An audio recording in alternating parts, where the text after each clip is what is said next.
Rated M for mature. Howdy hey, I'm Bizzy, and you're listening to Interp'd Reality. Here's what this posse got up to last time. Perception, please. We all just failed that? That's it, I'm getting a curse. The fourth wall is now broken for you. What kind of parent did you have that decided to add a 5 at the end of your name? You are already aware of Bizzy's staff and Whom's lens. There is a third that you must find. You will be able to unite the three tools. And destroy the Fire Nation. Wilfried, how are you? I'm doing much better at seeing all of you waking up here. How come you're wearing the blindfolds, Mason? Are you blindfolded because of me? Yes. Honestly, that's understandable. Little Karl is playing with a bunch of the equipment here. What'd you find there, kiddo? Oh, it's a disc player. Do you still have that DVD on you? Can I check my pockets? You do indeed have this miniaturized Shrek. I love movies! Who are we to argue with a child? Male user, help me. What do you need help with? Missing password, follow me. It's telling us to follow it. But you seriously don't know who Kennebec is? He's like one of the founders of this place. If he needs help, it's probably really serious. 3 wrong tries and you will be locked out. Omega. Incorrect. I am the Alpha and the Omega, the beginning and the end. Incorrect. I got another guess. I'm the Alpha, not the Omega. Is that the Hail Mary? I don't think we have a bloody choice. We gotta try something. Yeah, we have to do it. Correct, yes. Correct. Yes. Oh, you're back! We've sorted it all out, and you look after the boy here with Mason. That is a big responsibility, but sure, I will. I guess you guys are going off to the pipes or wherever, so see ya. But I liked you guys. Look, we're gonna see each other again. I promise. I hope so. Until we meet again, kiddo. You see the swirling pink and blue portal, you walk right through it, and that is where we'll end the session. And now, let's get this thing moving. Last time on Interp'd Reality, you woke up in Mason's hut in Skydeck, and there you were greeted by the Harbingers, which were Kolto for Karl, Rhea for Tipper, Floro for Whom, and Lumen for Bizzy. And you saw them all at once, and they told you about everything that had happened previously, how you were in a coma, but now you had been awakened. And your new task was to find this third developer tool. You already have 2, a staff and a lens, but now you're looking for a hammer, which is somewhere in Diodox. And from there, you had an encounter with Private Wilfried and Mason, and also watched the entirety of Shrek 1 with this little kid. After that, when you woke up, Private Wilfried was pointing out Kennebec in the sky, but Kennebec seemed to have a very bad memory, and he told you to come with him. You went with him down to the terminal that Cuddlemore had locked, and after much trial and error, you actually managed to guess the password correctly. And thus, Kennebec was freed of this, well, not exactly freed, but he was now able to talk better and have more context, which has greatly helped. And he brought you all the way to basically the portal back out of Train Hell into Diodox once again, into the Depreducts here. So, you have all just passed through this portal, and once again you have returned inside the Depreducts. You see that you are in the middle of a T-intersection that turns left and right. Could I get you all to roll history? History. Mm-hmm. 10. Okay. 14. Right. 7. That's fine. Sorry, I just sneezed real quick. Roll history. Not 1. Wow, what a start. 18. 18. Okay, got it. So, Bizzy and Karl, you two have a clearer picture of what this place is, and you remember coming through here initially to get into Train Hell as a first step. Because your original intention was to get to the museum, but obviously things have changed. You remember that the direction you came from was left. Now, there are a number of things you can do. I guess, first of all, You understand that the hammer is in the pipes. Karl and Bizzy, I will get you to roll history once again, because this is actually something that you have to recall. 17. Okay. The dirty 20. Oh my goodness, wow. Yeah, you guys... I'm gonna remember. Oh yes, Bizzy, you are absolutely going to remember this. And I guess, Karl, by looking in Bizzy's eyes, you could tell that she knows the way to the pipes. Well, what, are you gonna lead us the way over there? Yeah. Come on, Yeah. I regrettably have this down packed like the back of my hand. Yeah, you see that she does not want to go there, but she has to at this stage. Okay, I'll just pull out my lens just in case, ready to use it. Sure, yeah, you can do that. Okay, Yay. so while you're traveling through here, there's a couple of things that I think are worthwhile you talking about. And the first thing is your knowledge about the founders. So you remember that the computer head man that you helped use that terminal, his name is Kennebec, and he revealed himself to be one of the founders of this place. And he also said that the little kid was a younger version of the other founder, named Carlus Majoris. Anything else that you wish to talk about concerning them? How did the No. kid get into the same issue that we did? Okay, roll history. Everyone? No, just Tipper this time. It's P11. Okay, you were fully aware when you were looking at the Harbingers before you had truly awoken from your coma, and you did not see the kid anywhere. It wasn't that he was sleeping with you, he was just nowhere there. Only once you woke up from your coma did you see him, and it seemed like he was already awake. Are you imagining? This is weird. What do you mean? You seem fine. Enough. Yeah. Kind of just talking to myself. I guess it would be more important to, discuss what you think, them being founders will entail, right? Because this is pretty important stuff, considering the name. Well, if they're founders, let's keep on their good side, because they're valuable allies to have. Alright. Another thing, Bizzy, roll history for me. Let's do this. It's a 6. You very faintly recall that when you had awoken from your coma, so you were conscious during this time, there was a man that was speaking to no one in particular, but was acknowledging you directly. He would tell you to roll, and you would ask him what that meant, and he wouldn't clarify, and then he would say, you got a 16, and you would be like, what is a 16? And he would not elaborate, but he was also describing everything that was happening. You do remember his name, Jack 5, but you can't hear him anymore. What happened? What's the matter? Kind of wonder what happened to that god. Or You mentioned a god. What see- what god were you referring to? It kind of looked like you were just speaking to the sky. No, I heard a voice that pretty much guessed everything that was happening at the time. And he called himself a god, didn't really act like one. I did not. And I did not. This is something that she's making up right now. Slander and out of lies.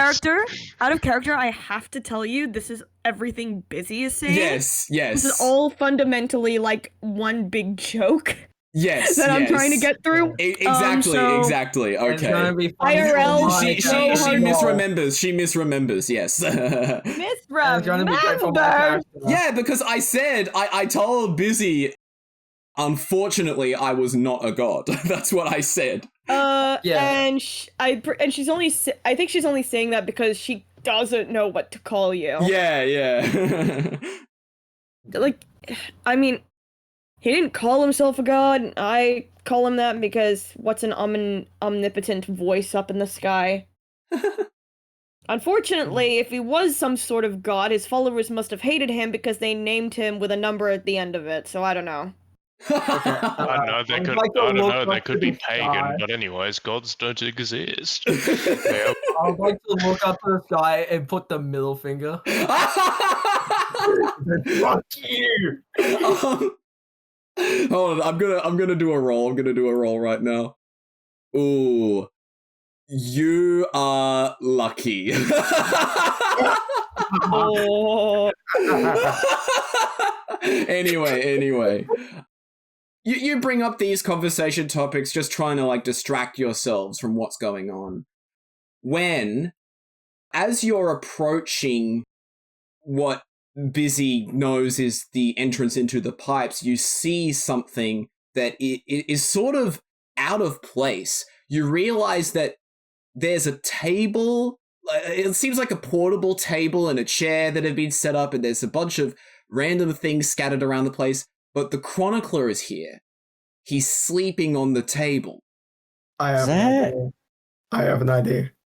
Is that what I think it is? I don't. I'd like to cast hold on.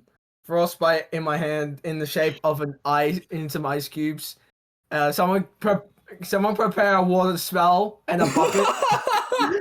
God no.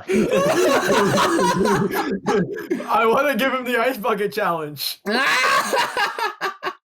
But he doesn't have a body. No, he does. He does. Ice bucket challenge. Come on.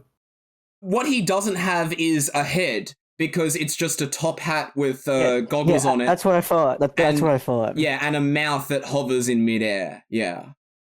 Can I just make the ice into a bucket instead? And Please then roll Arcana. Let's see how Arcana? successful you are. fuck. No, you cannot. Okay, I proceed to throw the ice cubes at him. Okay, you do so, nothing happens. Alright, let's create more ice then. More Can we just bloody stop with the ice? Hold on. Well, somebody else do something, because that's the only thing Holmes thinking about right now. I'm gonna tap him on the shoulder just to fucking wake him up. Yeah, do that. I just create a massive ice ball. Yeah. Oh shit! For God's sake! Carl, nothing happens. Can I check the pulse? Wait. I'm sorry. I'm gonna gently, softly cast Ray of Frost. Yes! Okay. Yes! On his Alright, shoulder, yeah. on his shoulder, just to zap him awake. Just carefully cast it. Sure. I like to carry the ice ball toward him. Oh, just in case that can I doesn't check work. his pulse at least? Yeah, Yeah. go ahead. Go. Bizzy, Okay, nothing 60 plus happens. 5. That something definitely happens. It's 18. Well, okay, yeah, you put frost on him, but nothing happens. Oh. Yeah. Do you want me to roll medicine and check his pulse? Yes, do medicine, please. Oh fuck, that's a nat 1. You can't feel anything. Okay, time to drop this and then check his pulse. Okay. Alright, I whom dropped do the ice you want to ball. roll medicine? After I drop the ice ball. Then do it! Okay. Tipper, check time medicine to with roll. me. Tipper, check medicine with me. Time to do Okay. constitution. Okay, I guess everyone is doing medicine except Karl. 17. Okay. My medicine check's a 7. Oh wait, that was a constitution. And mine's a 19. Yeah. Okay, Sorry, okay, mine's okay, a alright. 20. Mine's I'll a dirty just 20. speed- Mine's a dirty 20. Yeah, I'll speed this up. Bizzy, you do feel a pulse. Okay, he's alive, at least. And also cold. Yeah, because you were putting ice on him, yes. It's funny. I will let you guys roll investigation. Alright. That's a 16. Okay. I got a dirty 24. Mine's a 19. Nice. 19 for Tipper. 11. 11. Okay. Karl and Tipper, you go over to the Chronicler's body, sleeping on this table, and you just start checking him to see what else you can find. And there's actually quite a few things on him, but of more importance is some notes that you see have been tucked into his suit, I mean. You pull them out, and you begin to read them, and they read as so. The first one reads, "To Karl, I'm heading into the dream world, and I know what's at stake. If you get out before I do what I did with you at the breakbeat station. Then find the other note on me. Good luck." The second note reads, "To whomever finds my body, if I have a pulse, bury me. If I don't, incinerate me. In any case, leave no trace of me existing." Huh? What? Am I reading this right, Karl? Yes. Well, I guess we have to fucking bury him, but... Hey, I have a great idea for this. You see there's a metal shovel with a wooden handle propped up against the wall. Well, Yeah, you see the radiation down there? What? Dig No. There's no radiation! He has a pulse, you moron. Yeah. Oh, wait. Hold on, let me see that. Let me see the note that has the information can I about. take this page? Yeah, sure. I read the note that has been given. Yeah, so there's two notes. The first one is saying that Karl needs to do the same thing that the Chronicler did when they were at the Breaknick's place. And the second note says, "If I have a pulse, bury me." Okay, Yeah, so we have to... Bizzy, so- does he have a pulse? He did. Yes, he has a pulse. All right, let's throw him in radiation. Oh, you deliver it. I point to him and I say, "If you touch this body, I will fillet you like a fish." Okay, then let's prepare then. Alright. Am I able to take out the floor, or is it solid? Currently, it is solid. You are unable to dig it. Ain't gonna work. We gotta go elsewhere. Alright, I'll carry him then. Before you go ahead and carry him, I would like you all to roll. How about a D8? Oh, D8. Okay. Yep. Mine's a 2. Okay. 5. 3. Yep. Put 3. Bizzy and Karl, could you re-roll? Ruh-roh. 3. Don't tell me Bizzy's gonna get another 3. You almost did. It was a 5.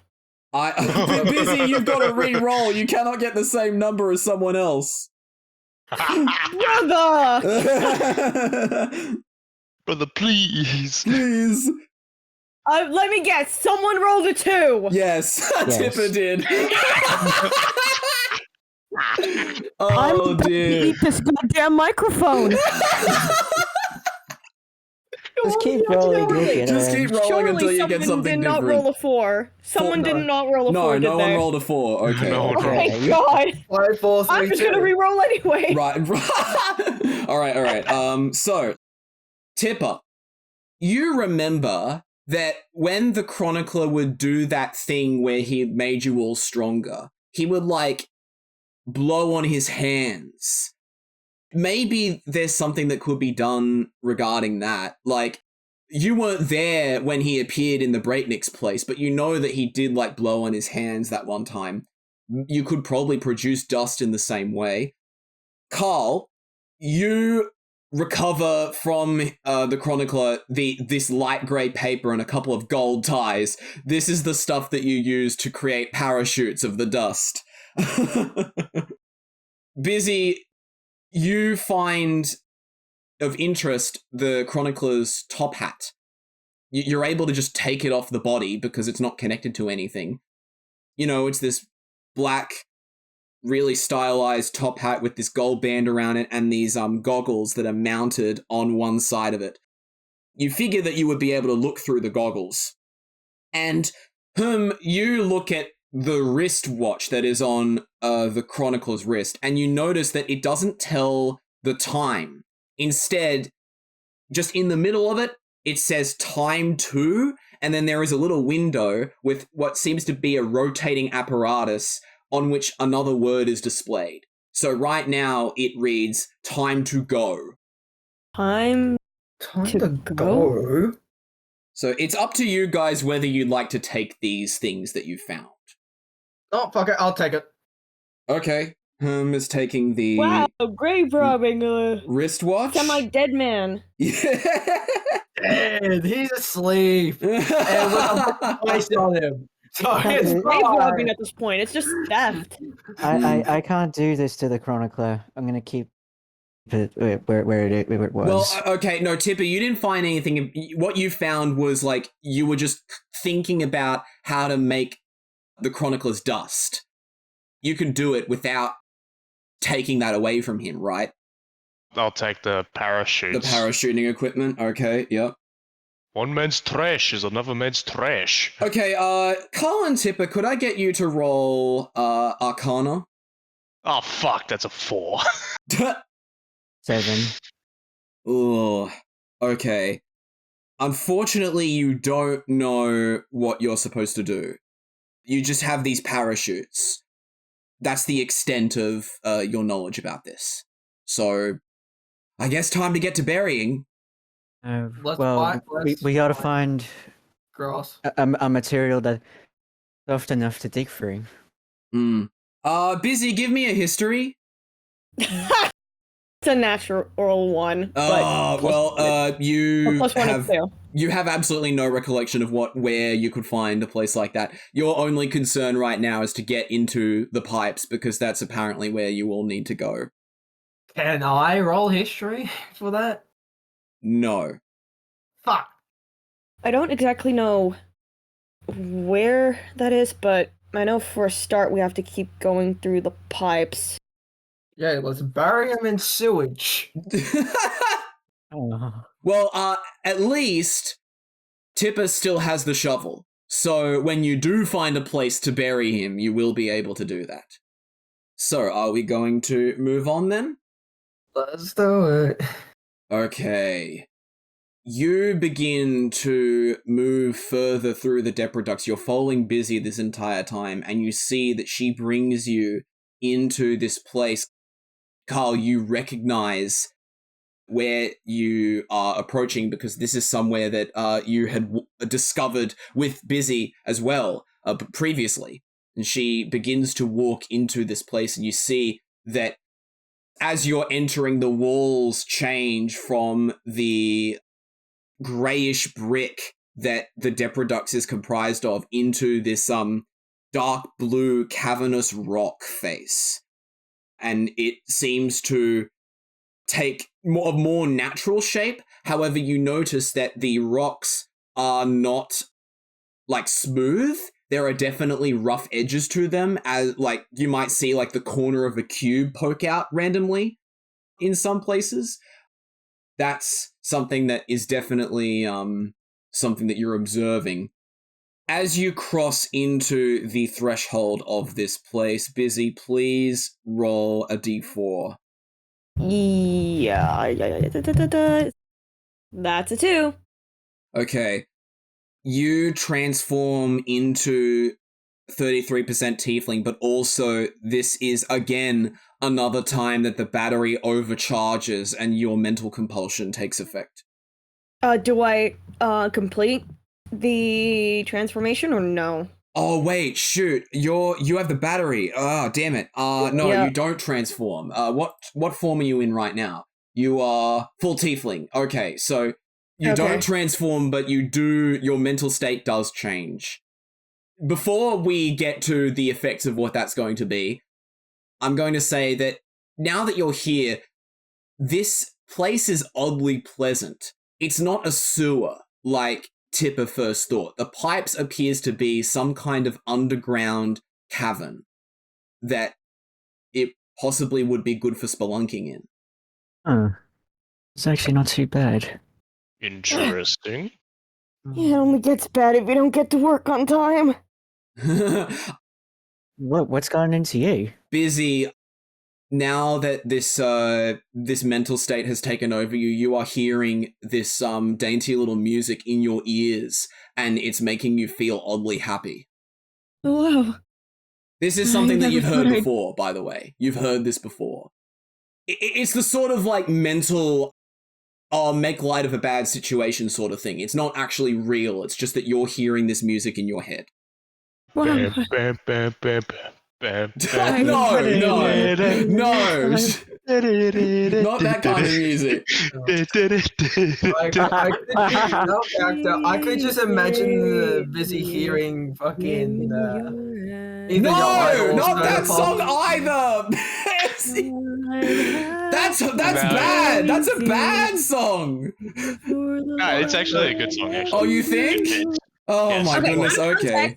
Out of context, it only sounds creepy because it was the song that was picked for a computer vocal synthesizer that was first used in True. 1961. True. The actual song itself is a romance song made in the Victorian era. Okay, I over guess 100 years ago. I guess in that context it's fine, but this is a world that's built on computers, so there is a dark undertone to this. On top of that, I also picked a song that was sung by a computer.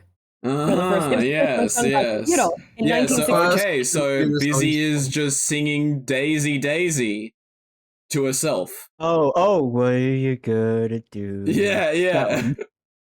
Okay, I would like to look through the lens now to find this Liu item. Okay, please roll perception. A 9? Here's the problem. This cavern goes way deeper than you would expect. It's like an actual cavern here, and there's lots of different places that you could go. It's not going to be as easy as, oh, look, there it is. You are going to have to go exploring. This place somehow looks more natural than what we were in before. Yeah, we might have to go on a bit of an exploration to find this item. Yeah. Seems to go on forever. Well, I mean, it's up to you guys. You're able to make your way through this place. I'm assuming. I'm assuming the entire place we're in is all rock. Yeah, I'd say that it is mostly rock. But as you look around, you do see that at points there may be like some bricks, the grey bricks from the previous place. You may still see those, but only because they appear to be artificially constructed platforms that go across like gaps that you wouldn't otherwise be able to cross, for example. And there's also like cross posts, beams and such that are holding up the walls and on which are hung a number of lanterns. But it's not consistent. There's also glowing mushrooms that you see from time to time. Someone else has been here. Mm-hmm. They've definitely been busy. All right, well, here's what we're going to do. We'll just move through this place, and I will get, let's say, Bizzy. I expect that she would be in the lead. I'll get you to roll a D8. D8. Okay. Yes. Because I like to imagine I'm just like autopiloting this Yes. shit. Oh, that's a 5. Yeah. A 5? Okay. What you see as you move forward is there is just this long room that is constructed out of the rock, so it is a naturally formed room.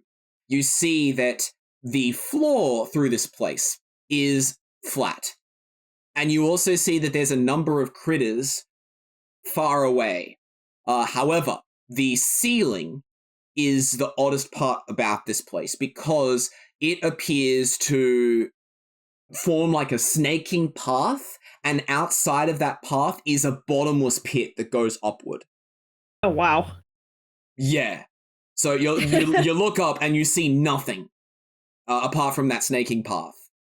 I'd also like you to roll another d8 to see what else you find in this place. I call out to them in like almost a sort of sickly sweet tone, like, I found a path! We won't be late! Yeah. 4, by the way. On the ground, it appears to be a brick, but it's much larger than the grey ones that you have seen that comprise the walls. And it has been painted. On one half it is painted red, on the other half it is painted blue. And it's just sitting out in the middle of the room here. Red and blue. This Did you see is colors over here? This is getting more strange as we go through. Yes, it does. I would like you all to roll a dexterity saving throw, please. 18. Now 13. that's an 8. An 18 for 16. Tipper.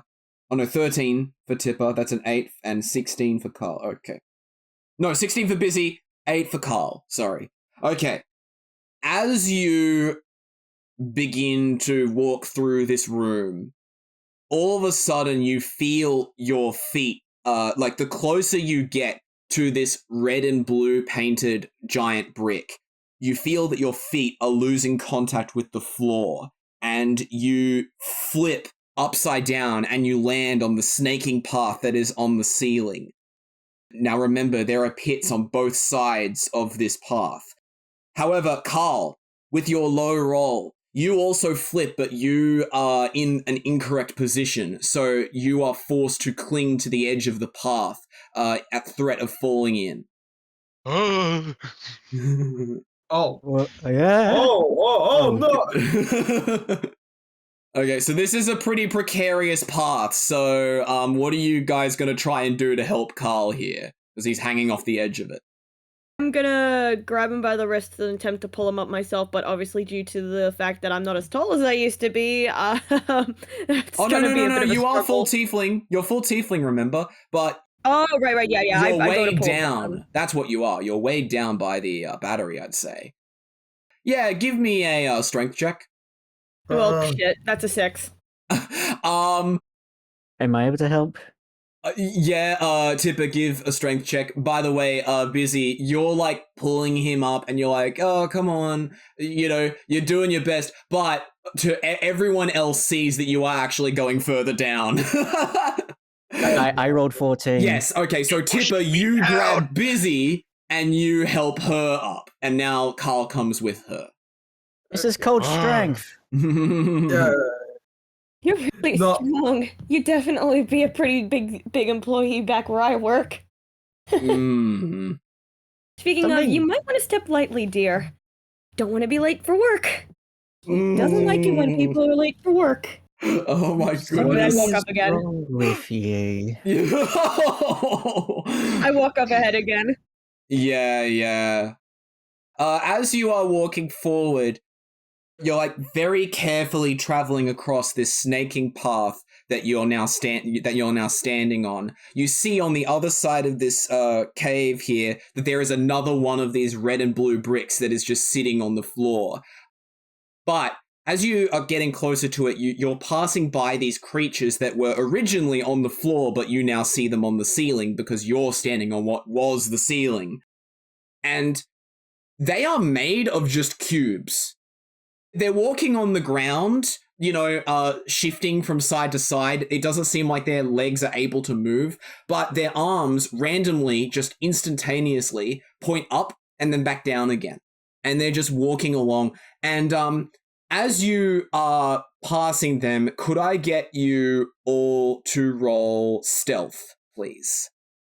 Okay. Oh boy, disadvantage stealth. Here we go.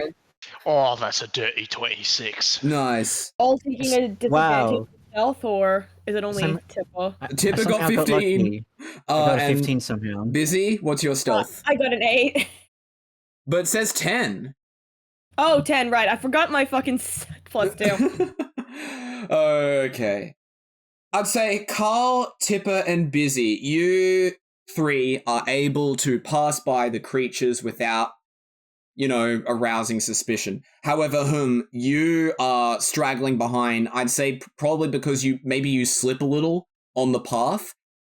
The creatures seem to notice you and they amble along the floor much faster than they were before. And then you see as they raise their arms up and down repeatedly, and you see that these, they're sort of like rectangular prisms are flying slowly towards where you are right now. Please give me a dexterity saving throw. An 11. An 11. Okay, unfortunately that is not enough. These rectangular prisms hit you, and they disappear instantly, but when they make contact with you, you do feel that you are indeed hurt. You will take 6 points of damage. Those fucking pricks. I'd say at this point you are able to get past them, though. They're moving fast along the ground, but they're slower than you all because these creatures are very small. Yeah, fuck you fucking pricks. Okay, so when you get towards the other side of the room, you feel that gravity once again begins to change and you fall back down to the floor. Just him? Or all of us? All of you, as you get like on the other side of this blue and red brick. Oh. This is making my head spin. Yeah. All right, shall we move further inside? Already started moving on ahead. Again, clockwork. All right, please roll a d8. I'm still humming Daisy Bell, by the way. Yes. I'll stay in the back, I That's guess. 1. A 1. Oh no. Why are you humming Daisy Bell? That's what the name of the song is? I think it's just nice. I don't like that. I don't like it at all. No, I don't like the type of tone. Okay. You move further into the cave, and you see that Bizzy, instead of continuing directly forward, you see that she goes, there, and she starts walking in a different direction. And sudden turn, let's go! Oh, fuck it. Huh? Something's definitely wrong with her. You begin to make your way through a very narrow passage. This is reminding you of everyone except Bizzy. Oh no, Bizzy would also be familiar with this, but would have never gone into it. You remember the James Tunnel, how it was very narrow and it was very cramped. However, this particular passage here, it isn't cramped, but it's still quite narrow, especially considering that you've all got these backpacks on that have a lot of stuff in them. No. Not this now. Fucking Oh god, okay. Time for spaghetti time. Spaghetti? What? Spaghetti time? Dang it. Come on, you guys. You really think an operation like the pipes is gonna have an easy entry in? Bizzy, roll another d8. If that were the case, the operation would have been closed a long time ago. And maybe I wouldn't have been in the debt I'm in, but Ugh. can't solve that now. Gotta get to work. 6. 6. Okay. Actually, this is weird. This only has 5 options, but there is no d5. Roll a d6 then. That's a 1. Okay. You see a blue something on the ground. It appears to be some kind of 3D shape. However, you cannot describe what it would be. It seems completely irregular, but it's totally stationary. I wonder what this thing is. Actually, Bizzy, give me a history roll. Because you've been down here frequently. You might know what this is. Let's find out if I roll another 1. I can't see the actual number itself on the dice, but it was a 1. It's a 2. Oh, no. Okay. Yeah, you don't know what this is. It's kind of funky looking. Actually, wait. Are we still in the cramped tunnel? Yes. What happened to the hand dryer? It's in your backpack right now. Like, am I really cramped? Am I stuck? No one is stuck. It's just that the tunnel is very narrow. Okay. Go on, Major. Did someone want to do something with the weird shape? Yeah, can I roll history? Can I investigate it? Yeah. Home roll history. Karl, investigate. I nat 1. Ha! Oh my god, so many nat 1s. Okay, Karl, you, with your 17, you believe that this shape is just, like, the equivalent of a gem, right? It seems to be some kind of precious artifact. Maybe it was, like, grew out of the walls and fell here or something. Because it seems natural with the way it's shaped. I'll pick it up and I would say, what do you think? Does this belong in a museum? No, I think it belongs on a ring. Strange shape. How much do you think this would sell for? I Gold. will let you do an investigation roll to figure that out. This I thing got wouldn't a even get 10. A 10? Well, considering how cheap this thing is, you can reasonably deduce that this is worth about 5 electrum. It's worth 5 electrum. I think I'm going to keep this to sell it. Oh, see, you better make sure that stays hidden. Anything you find that's of any sort of significant value down here always goes to the boss. So, I'd recommend holding on to that. Are you okay? Bizzy, What I'm perfectly are you fine. talking Just about? Yeah.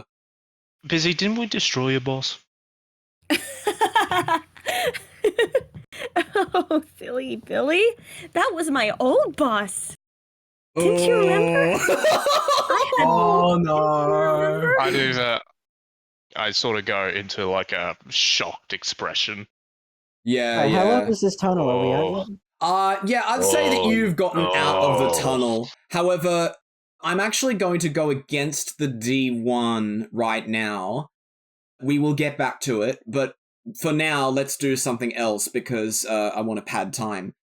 So you enter another room here, and you see that unlike the previous room, which had a flat floor and then a snaking path on the ceiling, this cavern seems to have a whole bunch of pillars that stick up from the floor. Beneath them is a bottomless pit, and it goes for some distance.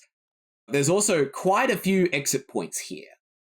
There's a lot more room basically to roam around. However, you do need to be careful where you step because there's only a couple of places on the ground where you can actually stand because that's where the pillars are. Look at the ground. Look at the ground. Oh god. I'd say that you all get about, let's say, halfway through the room. You're in basically the center area. There's probably like one larger pillar that sits in the middle that has a larger surface area that you can stand on. However, as you're standing here and you're deciding which exit to go, you hear an echoey sort of roar off in the distance, like "Rah!" Oh, that Oh, sounds Oh, great. you fun. Okay, I'd like to slowly I'm gonna- but slowly pull out my fire sword. Okay. Am I able to cast Speak with Animals on myself and try to speak with this thing, or is this not an animal? Yes, you can cast Speak with Animals. Okay, then I do that. I cast Speak with Animals. All right. So, Bizzy, you try to make contact with this animal, but it does not respond. As you stand around and you're just waiting for something to approach, you do indeed see something emerge from one of the exits here. It is... You remember how, like, those little critters on the ground in the first room were made out of cubes? Guess what? It's another creature that's made out of cubes, although now it has an actual 3D appearance. It's not just a flat 2D thing that's hobbling around. And it appears to be some kind of dragon. This one is fat. It's fatter than him. And you see that it has essentially yellow skin. And just like him, has the cream striped midsection going down its body. But it has these sharp, like, fingernails and toenails, like claws for its 4 limbs. It's also got these 2 blue wings that are similar to a mosquito that are flapping rapidly, although it is floating as if it were flapping larger wings.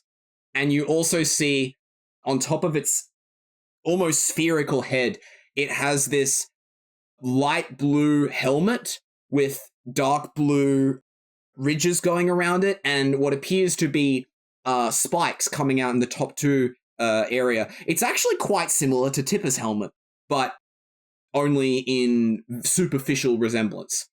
And then the face of this so-called dragon.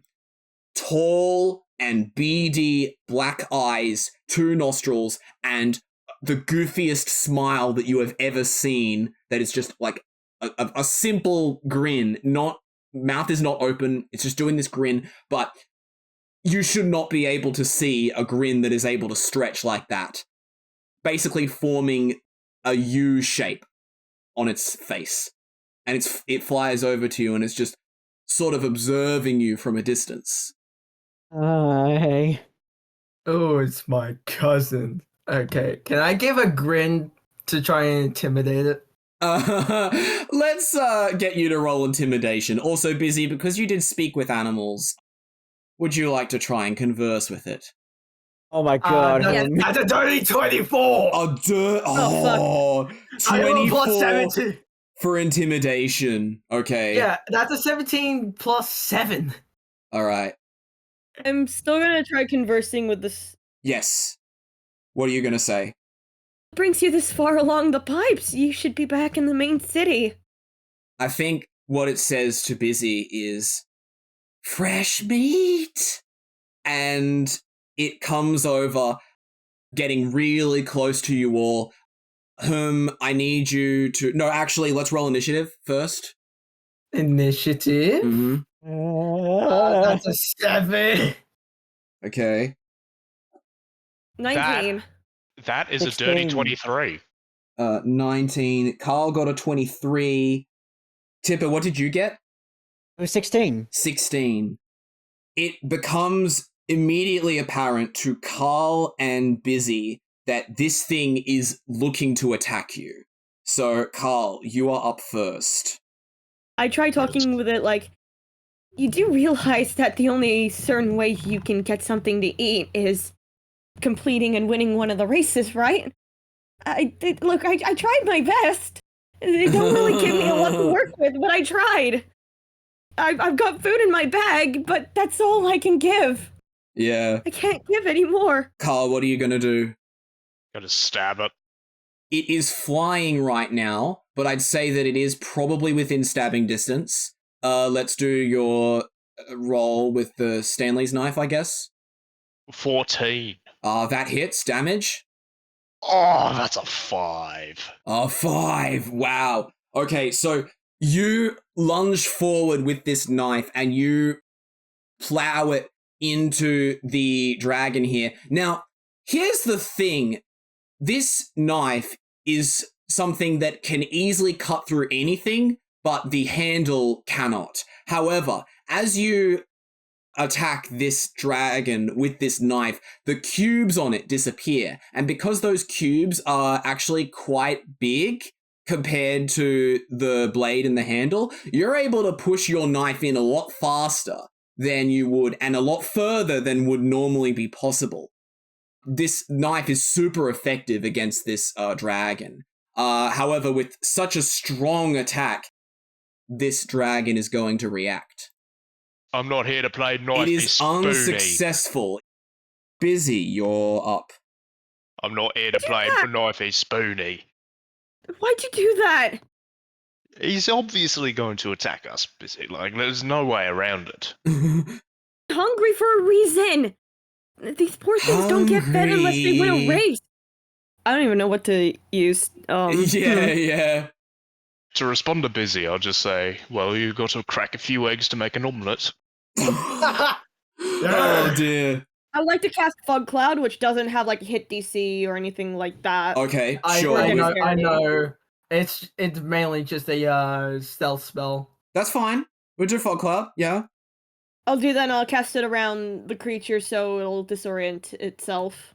Okay. Because I don't want to hurt it. Mm-hmm. Or, well, Bizzy doesn't want to hurt it. Yeah. Is that it? Is that all you're doing? Yes. Okay. So, you have cast this fog cloud directly on this dragon made of cubes. You can no longer see it in the fog cloud.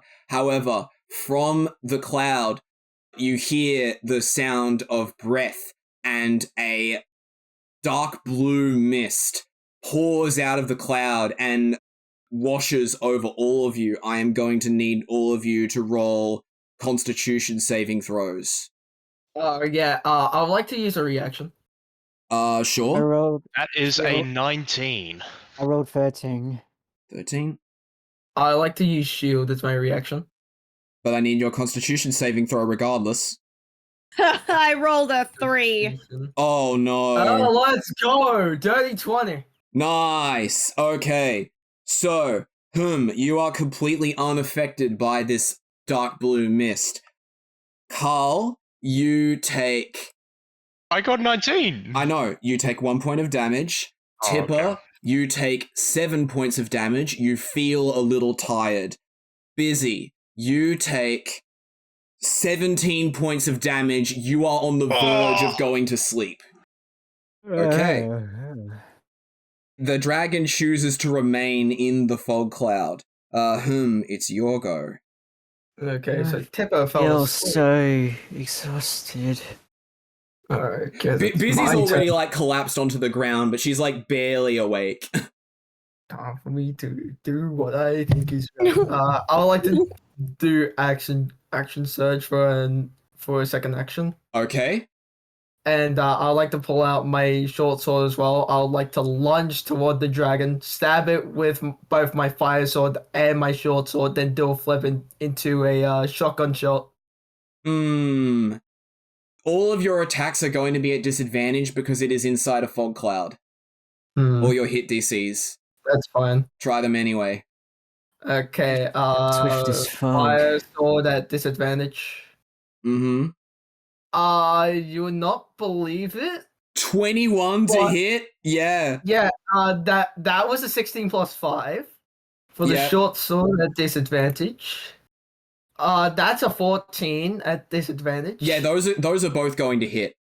And now for the shotgun shot at disadvantage. Do you still have ammo for that? Yes, I should have 9 shells. Okay, yeah, all of your attacks hit. Give me your damage then. Okay, time to roll damage. All disadvantage and I hit. Mm-hmm. Okay, my shotgun damage. This goes last. That's a 5. Okay. Oh, damn it, I rolled hit DC instead. Fuck. Oh, well, then you gotta roll the damage. Yeah, I gotta roll the critical damage considering that was a nat 20. Oh, yeah. Because that was accidental and that was a crit damage of 10. Okay. And then your other sword? My other sword, that is a 3. Okay. Pretty good. So, you inflict all this damage and you just, you're shooting and swiping your swords through the fog cloud. And as you take the shotgun shot, because that is your last attack, it clears away some of the fog. And you see that the dragon is stumbling back and is now fleeing. It has begun to return to wherever it came from. That's what I fucking thought, you brekkie bitch. I will still give Tipper a chance to go if he has anything he's planning on doing. Tomahawk. It's too far away for a tomahawk, I think. You could No, throw he- a tomahawk. You could throw a tomahawk. It's You supposed to. want to throw the throw it in the tomahawk. place with pits everywhere? Bad idea. He can grow it. He can expand it. It's like He's not going to be able to expand it that far. Would it be possible to do the opportunity attack? Oh my goodness, you have opportunity attack. Yes, you could do that. Which means that you'll basically be able to attack 3 times, right? No, it's basically an opportunity attack. If it's a retreat, Yeah. But he can attack twice on his turn, plus opportunity attack 3 times. Yeah, hang on. I have. Where is that's it? Still 2. What, That's do you still have a 2 ranged attack. weapon? I still have the 2 guns that I've never used ever. I don't know if you've never used them, but you could give them. Do you have the ammo for them? I've still got 6 pellets. Yeah, you can go. You can do it. Oh, shoot one. Why not? All right. 3 times. 3 times? I mean, Alright. you can choose because you have to expend a bullet every time you fire, so you can choose not to. I'm trying to find it. I've got extra attack, which allows me to attack 2 times on my attack turn. Yeah. And I have Savage Attacker, which allows me to roll the weapon's damage twice and use either roll. Okay, well, choose. Currently, you see that the dragon is retreating. So it's just a warning shot, I guess. What is this? Missed. Alright. Oh my god, first hit's a natural 24. Wow. Yeah, that hits. Roll damage, please. Welcome to the club. Okay, critical hit is a 7. Wait, Oof. that gets doubled, doesn't it? Yeah, for critical sure. hits, it double. It's like 14. You know what? I'm going to give it to you. You get a direct headshot with the dragon, and you see that once this bullet connects, the dragon just completely falls over at the exit where it was attempting to leave into, and you just see that it's dead on the floor at that exit. Oh. some may say that's a critical hit. I'm still tired. I'm Why did we gonna. have to kill him? Poor Yeah. thing was just probably trying to survive. He was planning to eat us for food. Bizzy is on the floor, almost falling asleep, and Tipper is a tiny bit tired. I'm gonna hit. I'm gonna check up on Bizzy. Yeah. I'm gonna run over to her. Why did we have to kill him? Yeah, well, unfortunately, Bizzy, it's a dog world up there, and You think I'm not aware of that? I am aware of that. But it's my job to care. Care enough that these things have a better chance at survival than I did. My fault they don't get fed. I try. I try so hard, but difficult. It's always difficult. Karl, please give me a medicine check. all right. Oh, that's a dirty 20. Okay. Oh, You will be able to cure Tipper and Bizzy's tiredness using something from your inventory. Oh. Cigarette. Sure. Yeah, you can do that. You can do that. All right. So, are you going to light one for both Tipper and Bizzy? Fucking why not? Okay. Both of you roll Constitution saving throws. Oh no, boy. the addiction spreads. 21. No, I Tipper cannot get addicted. I cannot get Tipper addicted.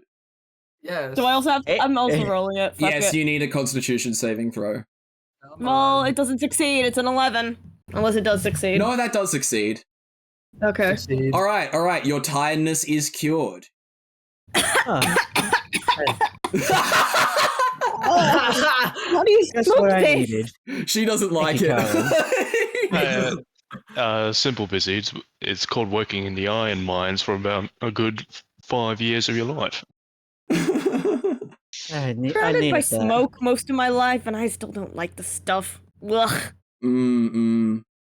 Still, it could be worse. Yeah. Okay, all right. So, you have done that now. Okay, you came into this room without much trouble, so I'd say that you get out of it without much trouble. And now we're going to see the results of that D1 that was rolled earlier. So, you enter, I'd say one of the exits that the dragon corpse is not. You're avoiding it at the moment. I think it's too much for Bizzy to handle at this stage. But you go through, you feel that there's a couple of twists in the cavern. It seems like over here, it's oddly more natural compared to the other parts of the cave that you have been seeing. I mean, this cave, it seems natural, but it has the makings of an artificially constructed cave. However, in this part of the cave, it actually feels very natural. But there's still cubes jutting out of the walls at times because that's apparently what the rocks are like here. But as you move further forward, you see a light coming from one of the walls.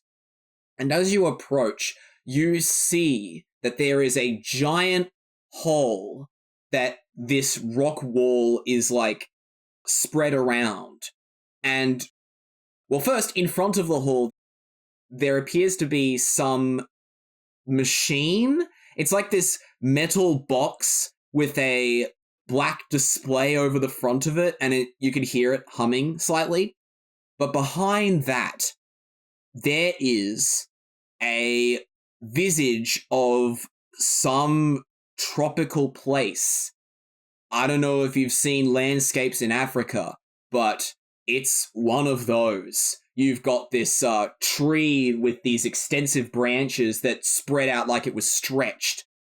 There's this dense grass around the place, and the ground is a mixture of actual grass and like soil, just dirt. And very far off, you can see some rock formation that seems to indicate some kind of mountain. Although it's not a true mountain, it's just a very gigantic rock. Oh no, we're in the It's Sahara. not just a boulder. It's a rock. It's not a boulder. It's definitely not a boulder. It's huge. It's just It's a a- stupid it's a mountain. boulder. Not just a mountain. It's a rock. I guess that makes more sense. Anyway, what do you do now that you're here? I would just scream out, "Oh no, we're in the savannah!" You're still standing inside the cave, and when you scream this out, you do not hear... Actually, you do hear echoes, but that's coming from the sides of you where the cave is. You don't hear any echo coming from the direction that this savannah depiction is located. Savannah? What are you looking at? Is it just a hole that leads to the savannah? Yeah, it appears that there is just a big hole in this rock wall that is...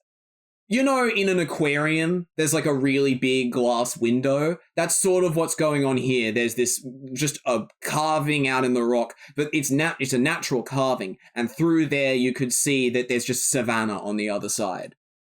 Can I investigate to see if this is the right Can I way to have go? Can I have a history check, actually? Okay, I remember there's any a of lot this. of things going on here. Bizzy, I will get you to do a history check.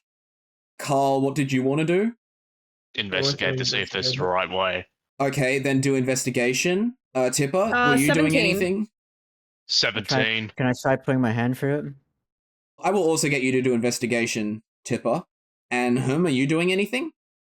Yeah, I would like to continue looking for the fucking hammer. Okay, that will be a perception. The investigation is a 14! 16. Alright, 14, good. Okay. You know that the hammer is not here. You're not going to be able to find it here. It's got to be somewhere else. Bizzy, looking at this savannah through the rock wall, you do feel an immense sense of familiarity, but also you are being reminded of the horrible things that have happened in your past. All of the animalistic desires that you once had. You can feel them haunting you. Karl, what are you trying to investigate? The machine or the savannah on the other side? The savannah to see if it's the right way to go. Okay, so both you and Tipper go over to the rock wall and you attempt to step through it. And you're sort of reaching your hand out. You're thinking that this doesn't feel real. And of course, it doesn't feel real because your hands come into contact with the glass window. However, when you do so, you see that there is some kind of glow that comes out of where your hands are along the glass. And you see that what appears to be some kind of strand connects from the glow to the machine, and you see on the black display of the machine some raw data being read out super fast. You are unable to decipher it. From there, you see that what seems like a laser shoots out from the machine twice, going into the savannah. And before long, you see yourselves inside the savannah. You have not teleported there. You are still on the other side of the glass window looking in, but you see copies of yourselves inside the savannah. Oh, am I hallucinating? Or am I seeing that? God. I'm seeing this as well. God. What are you guys Whoa. seeing? I will just let this play out. So, at first, it seems relatively normal. You watch as this clone of Tipper and Karl wander around the savannah aimlessly. almost like they are confused. However, about 5 seconds in, they have both gotten on all fours, and they are scrambling around, and you see Tipper is facing the glass window at one point, and you see that he bends down and eats grass with his mouth. Then, at some point, after they have been doing this for a while, their eyes lock, and with not a second later, they begin to lunge towards each other. You see that Karl and Tipper begin to claw at each other. They are like rolling together, and you can hear the carnage going on behind the glass window, and you see that at a certain point, blood is starting to be thrown in various directions as they fight to the death, essentially. I've been looking away the entire time, by the way. Just I couldn't. Yeah. Yes. Tipper and Karl, please roll initiative. And Bizzy, please roll perception at disadvantage. Initiative is 16. I got a 16 as well. I'm gonna need you two to roll again. Oh no. How does that happen? I got a 12. I got a 9. Okay. And Bizzy's 10. perception 10. And I just sit around. Yeah. So, eventually, after an intense fight, you see that Karl, this animalistic version of Karl, is the victor. Tipper's lifeless body lies on the ground of the savannah, completely mangled and torn limb from limb. And you see that after this has happened, Tipper's body begins to turn to dust and float away in the soft wind of the savannah. Karl begins ambling around inside the savannah, but over time, he begins to succumb very quickly to exhaustion and falls onto his front, and also he begins to dematerialize into dust and float away. What What the fuck was that? I wish I wasn't looking there. The natural world is a terrible thing, isn't it? Oh. Who says that? Tipper, Karl, and him. You look to where Bizzy once was. She is no longer there. Instead, you see probably the largest animal that you have seen so far. This brown raccoon that is hunched over as he's standing. He's wearing this glittering, simple button-up vest that has the appearance of clockwork patterns of dull gold and dull silver, and as well as just these simple black shorts. There are also some white sleeves coming out of that vest. But he's huge, and he's like leaning down to look in and just see what's happening. And he turns to you all and he says, "I suppose you don't want to see that again, do you?" No. Where's Bizzy? I don't know who you're talking about. Where is she? Where is it? Where is she? I don't know what's going on, but I'm terribly sorry.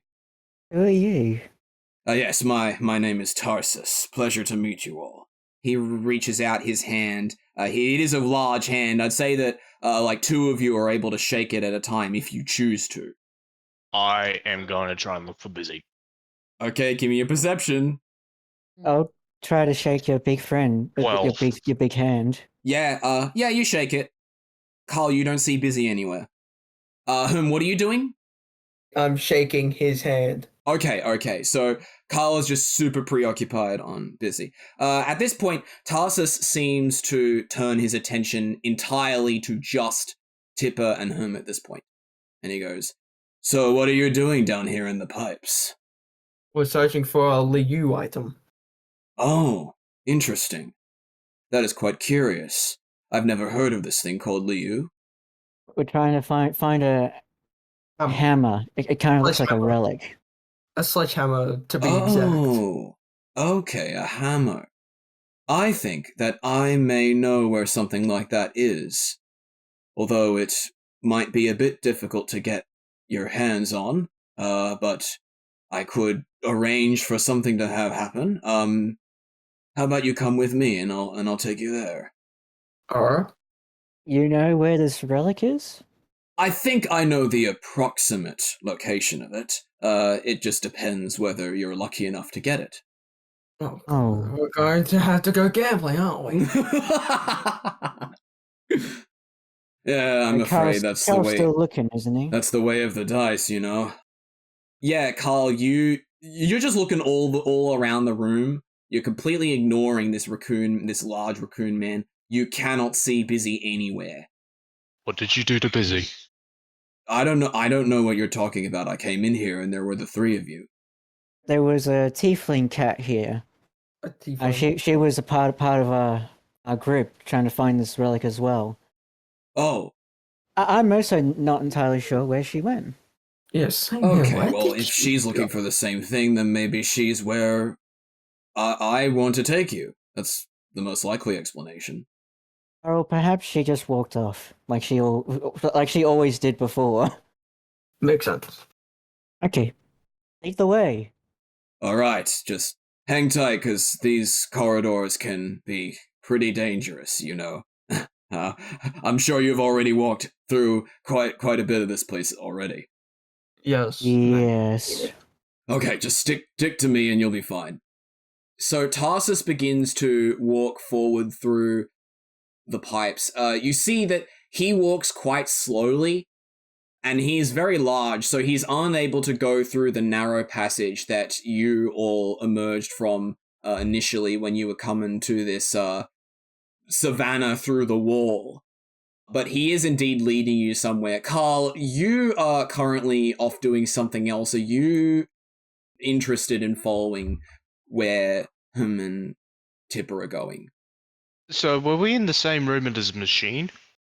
Yeah, you're all in that room, but him and Tipper are beginning to follow Tarsus. I'm gonna go towards the machine. I need to find Bizzy. Okay. So you stay behind. Yes. All right. I'll stick with you for the moment in the meantime. So you're at this machine that is in front of this savannah. What are you gonna do with it? I'm gonna investigate. Okay, give me an investigation. Dirty 20. Wow. Okay. So it appears that this machine is some simulation, it would seem. It seems to be projecting people into this savannah as like a form of death battle. And you would presume that since there is some talk of gambling going on down in this place, it's possible that this would also be used for gambling, considering what you saw your animalistic clone do to Tipper. I'm gonna break the machine. Okay. How do you do that? Sledgehammer. All right. Give me a hit DC. Oh no, the sledgehammer doesn't have that. Strength. Fuck, that's an 8. Did you want some inspiration? Yes. Wow. Okay, we're getting inspiration for this. Let's see. D4, yes? Yes, D4, and then we +2. add 2 to it. Alright, so I rolled a 4, Okay, that that's means 14. it's a 6. 14. You raise up this sledgehammer and you smash it down on this machine. You see that it starts producing this garbled raw data, and again you see as a laser is shot out into the savannah, and you see another copy of yourself appear in it. You do see some dents on the machine, though. I'm gonna keep going. I want to fucking destroy this thing. All right. You're just overcome with immense anger towards this machine, and you start smashing it repeatedly with the sledgehammer. It continues to project clones of you inside the savannah, and they're all fighting each other. They are just like ripping each other apart. But the more you do this, the weirder the clones become. You see that they start to have these stretched out limbs. Maybe they're missing some facial features. Maybe there's like only one half of them, and yet they're acting as if they have both halves. And it just gets crazier and crazier. You're still hearing it. Every single hit is a new Karl, and eventually you see that the machine is so beaten up. The laser coming out from the machine is a solid line. And you see there are at least 10 or more Karls in here, and then it becomes 100 or more, then 1,000 or more, then 10,000. There's so many Karls inside this savannah, and you see that there is limited space. There is actually a skybox inside this area, so they're filling up the space rapidly, and then all of a sudden the glass breaks, smashing open, but there is nothing on the other side, just a solid rock wall. What do you think about that? Gambling is bloody illegal. Wow! Wiser words have never been said. Gamble responsibly. Okay, well, let's go back to Tipper and hey? So, you two have been following Tarsus for some time. You want to talk to him about anything? What are you doing down here? Oh, well, it's part of my job. I run a little organization down here, and it's just something I have to do to keep the lights on. You work down here? Yes, I do work down here, along with a whole bunch of other people. Huh. I'm more of the elder type down here. You know, there's all people of different sizes, but I've been around here the longest. I know the whole drill. Interesting. But hey, we try not to let that burden us. We're always looking for ways to have fun. So it's not all bad. So your type of fun is gambling? It could be said that. And by the looks of things, it seems like that you both are pretty worked up yourself. We did just fight some sort of giant dragon in here before. Yeah. I get which room it was. Oh, yes, the energy sucker. He is very annoying. Yeah, he's dead now. Oh, you Yeah, killed we him? took him down. You actually killed him? Wow, okay. It was easier than expected. I just shot him, But, stabbed him. Oh, he'll be back. Yes. He'll be back. Bizzy didn't really like that. Yeah, seems like she's holding on a bit too strongly to the animals. They're just little creatures. You can't form these attachments to them. Well, except in certain contexts. Mm-hmm. After having walked you through the various corridors for a while now, he does seem to stop at a new place, and you see that in this room there appears to be some kind of oval-shaped construct in the middle of the room that forms like a ring that goes around. It's sort of like two hairpin bends connected by straight lines, and there's aisles in it, similar to let's say horse racing.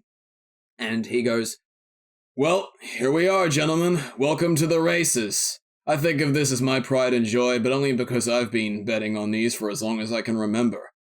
There's no other thrill in the waste net quite like this, I can assure you." Great horse parlays. Horse racing? Oh, so you're all familiar with what a race is, then? Yeah. Sometimes I barely have to have- explain it to people. They've forgotten vocabulary that's... We barely get any, like, horses at home. Right. Well, the races we do here are special. You get to place bets on who you think the winner will be, and if you're right, you get a handsome reward. But, it's not like any other where you just see a bunch of the same thing going around in a circle. There's different things this time. Keeps every race different and unique and stuff. Okay. Well, like obstacles and stuff.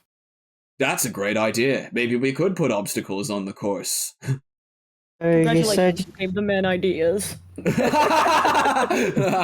probably gonna give him more ideas. you said you were bringing us to the relic?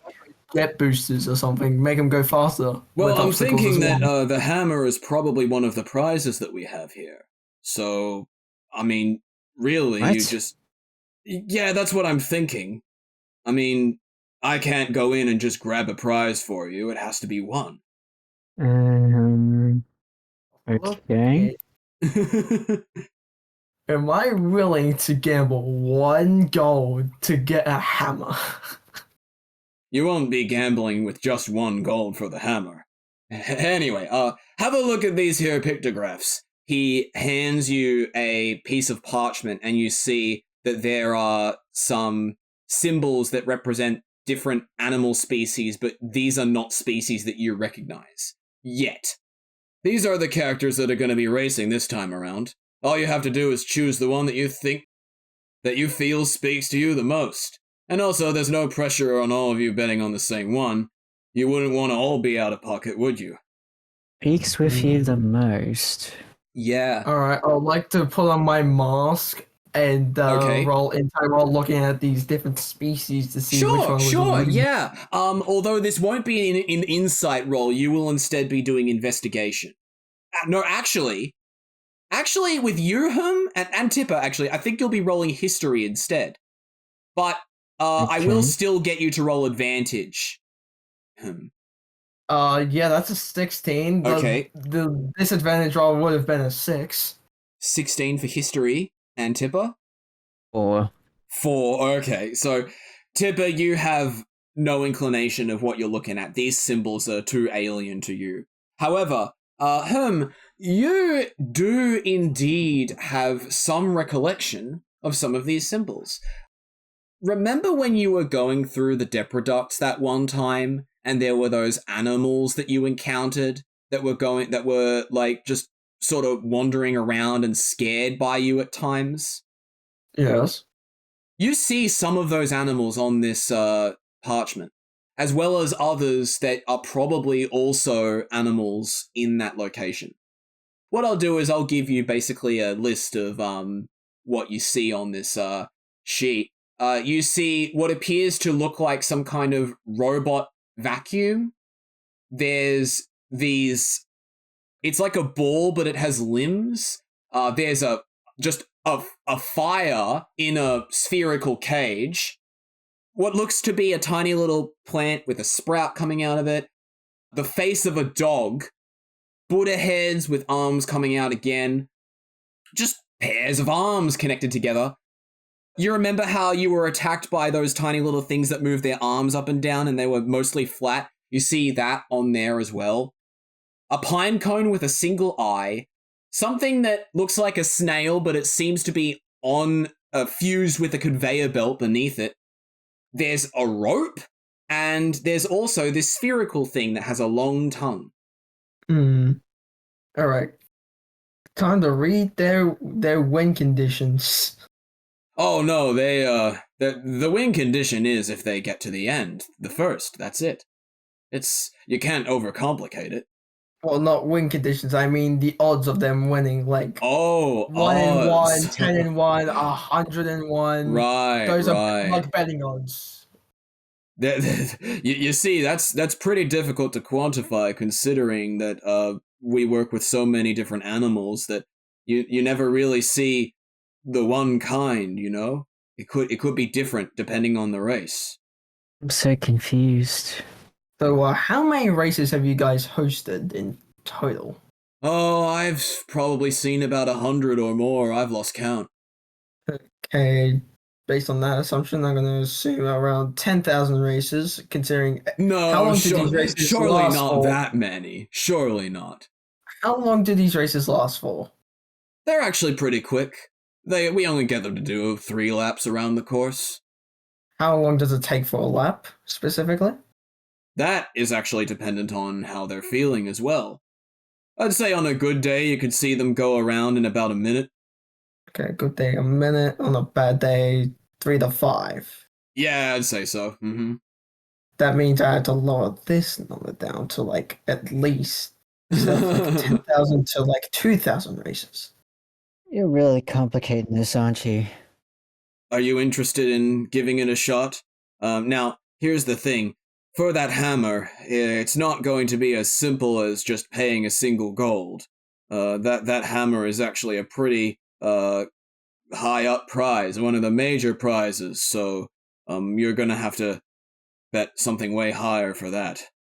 Okay, is it possible for me to work up my way to the hammer by multiple gambles from 0 to hero? Well, you won't win Rags to anything with riches. 0 gold, but if you pay Yeah. 1 gold, I'd say it would probably take you a lot longer. But we can do loans too. Yeah, I'll just start out with 1 gold. All right. And how about you? Tarsus turns to Tipper. I don't think I'll bother. This looks way too complicated for me. No? All right. All right, Dragon Man. What creature do you think you'll be betting on? I look back at the list. I'm gonna go with my gut intuition Yes. and probably pick what I think is the fastest. Okay, please roll. Let's go with, I guess, animal handling, yeah. Animal handling. Yeah. +1 to animal handling. And it's a 16. It's a 16 anyway, wow. Yeah, don't worry, I have +1 to animal handling too. Yeah. It's wisdom. Well, yeah, you're looking at these creatures, and you believe that since the fireballs are literal spheres, they would have contact with the ground the most, and therefore they would be able to travel the fastest because they would constantly be building up speed. That's in normal retrospective, Mm-hmm. but in other, I'm trying to do it in other retrospectives. Like, let's say this course does have different obstacles, different course types. If there were obstacles. No, like different courses, for example. Oh no, there is None only the one of- course. There's only the one course. It's just an oval. They haven't put in obstacles yet. Oh yeah, they haven't done that yet. I gave them You that gave idea. them the idea, yes. Mm-hmm. Well, then I'll go with this one, and I point to the fireball. All right, that's a pretty good choice, I will say. You must already know some things. Indeed I do. Indeed I don't. Who knows? All right. Well, if that's what you're feeling, then I guess we'll go ahead with that. Light Tender, come over here. You see that from the darkness in this particular part of the cave, you see that what appears to be some kind of jackal, but standing upright, comes over and he's carrying this leather case in his 2 hands. Light Tender, as he seems to be called, he comes over to you, and he holds his hand out. Just give him your gold and we'll take it from there. Alright, here's my 1 gold. Okay. So Light Tender takes it, and then he opens the suitcase, and you see that inside this suitcase there is what appears to be a full typewriter, as well as like a whole bunch of papers and clipboards and things. And he starts crunching numbers, doing something in it. And at the same time, Tarsus goes, "All right, let's get these races set up then, shall we?" He walks around, and just as he's saying that, you see that this place becomes a lot more active than it used to be. This tall badger also comes out from the shadows, and you see that he is sort of motioning with his hand, bringing someone out, and then you hear the sound of something scraping as a human is seen emerging from the shadow. He appears half bald, and his hair has been shaved in random places, but he is dragging what appears to be some kind of heavy cage with him along the ground. The badger is just watching him do this, and the cage is brought to the oval, right, to the side of it, and the badger then reaches down, pulls up the cage, and you see that one of the animals enters the oval, like at the starting line. Now, as this is happening, Tarsus pushes you aside him, and he goes, "So how lucky are you feeling? Do you think your odds are any good?" To an extent. Yeah, well, I think you made a pretty good choice. I think that you'll definitely be able to collect some winnings. I'm thinking Well, I'd say maybe triple. Who knows? Maybe triple, maybe quintuple. Who knows? It really depends on lady luck. Maybe, you don't know. Tipper, could I please get you to roll perception, please? Perception. Okay. 18. Bizzy comes out from the shadows. She is also pulling a cage, and the badger is directing her to pull it close to the oval. And then he opens the cage, and the animal comes out and goes into the oval. She goes back in. Ah! You see that this man and Bizzy continue to pull these cages out, going back and forth. It seems like they're getting all the animals that were on the parchment into the oval. All the while, Tarsus is speaking to him with having him back turned to everything. Huh? Teehee. No, you don't say that. No, that's out of character. That's out of That's my reaction to character. the entire thing. No, that's just my reaction. Yeah. Like, out of character, that's just me going, teehee. You don't say anything, do you? Oh, I know. I don't. I definitely don't. Mhm, So mhm. stupid Okay. if you do. Right. Tipper, are you going to do anything, or are you just going to let this play out? Probably stay quiet for now. Okay. Hey, you made it to the halfway point of this episode. It will continue shortly, but we'd like to let you know that this is our very first proper experience with Dungeons & Dragons, and it took a lot of work for us to create this homebrewed campaign from scratch. We had no sense of how good interp'd reality could be for the longest time, so if you've enjoyed what you've heard so far, consider giving us a like and sharing this episode with your friends. You never know who will want to join in on the adventure. That's all for the mid-rolls, so let's get back into the action. All the animals are brought out, and you don't see the man or Bizzy again at this point. The badger goes over, and he, like, bangs on the oval. You see that it sort of startles the animals, and they're, like, running around randomly, and Tarsus goes, "Oh, looks like we're about to start." Tarsus turns back around. The badger, even though the badger is quite large himself, Tarsus is much larger than the badger. And you all stand around, you're watching the oval, and then what ends up happening is that all at once, the badger grabs something on the side of the oval and hoists it up, and you see that all of the animals begin to run out. They're going... It doesn't seem like they're even bothered with going towards the exit at first, like going around in a lap at first. They're all just sort of on the fritz, running around. Let's see how your bet did. Can I get you to roll a... let's go with animal handling and advantage. Animal handling at advantage. Yes. Let's see. That's a 16. 16! Yeah. Okay. So, you were correct. The fireball, which is this ball of flame that's in this, like, spherical cage. You see the cage is, like, rattling around the ground as it goes around much faster. It learns much faster than the other animals, and it's very quick to do these laps.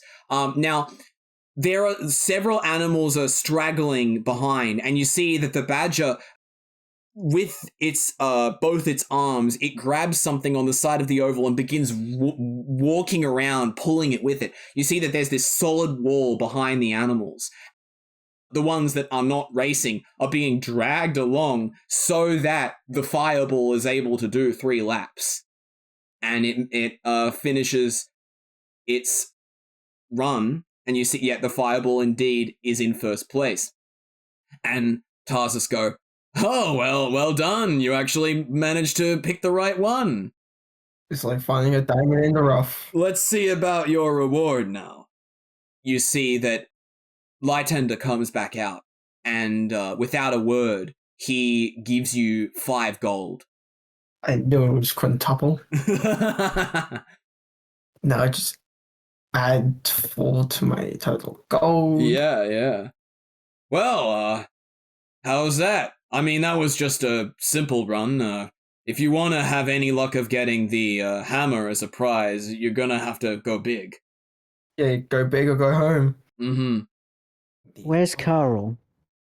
We'll get to him. And what are you thinking of doing now? I like to try and put in 3 gold this time. Okay. And are you going to bet on the same thing? Considering that the animals change around. Well, yeah. You're handed a parchment, but of the animals that are on it, the fireball is still there. Okay. If there's fireballs on this one, If then there's I have fire, to change pick my- it. Yes. That's Where what my there's smoke. Where there's grandpappy smoke. All right. So that's what you're going to be doing. Now, here's one thing. I am going to get you to roll perception. Okay, perception. Hold on, let me find perception again. No, that's persuasion. That's a 12. Okay, a 12. I will write that down, but we will not get to that just yet. We will move on. Karl, you have destroyed this machine that was creating this savannah image. There's glass all over the floor, and you just said gambling is illegal. You have no indication of where whom or Tipper went, much less Bizzy. What are you going to do? I'm going to investigate if there's like a road anywhere. A road. Like a Perception, pathway. please. A pathway. Perception? Mm-hmm. Okay. 13. Yeah, you remember how you saw those brick platforms early on in the pipes? You do see it. One of those seems to be going off in some direction. You can't see the other side of it yet, but that probably is an interesting way to go. Can I walkie Right, talkie? I'll go with it. Yeah, I'll you go can that use way the then. walkie-talkie, sure. Alright. Or you can attempt to. When you said attempt to. Attempt to. Oh dear. Okay, let's just. Like we're in Just another go for it. dimension. Just go for it. Carl, I found Bizzy, but I've no idea what she's doing down here.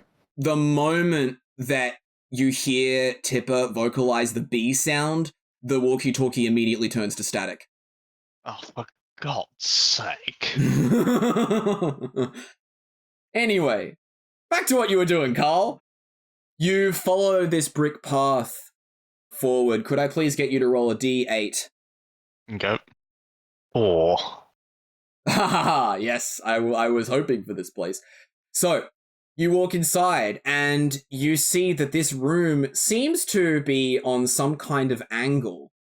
Yeah, it's tilted slightly to the side, and you see that there's a lot of things on the ground. There are these sort of domes that are all sorts of different colors. And also, you look down towards the bottom of, since it's tilted, you look towards the lower part of this room, and you see that there are these 2 large blocks that are just sitting at the bottom, and in between them is a deep gap that you cannot see into, likely a pit.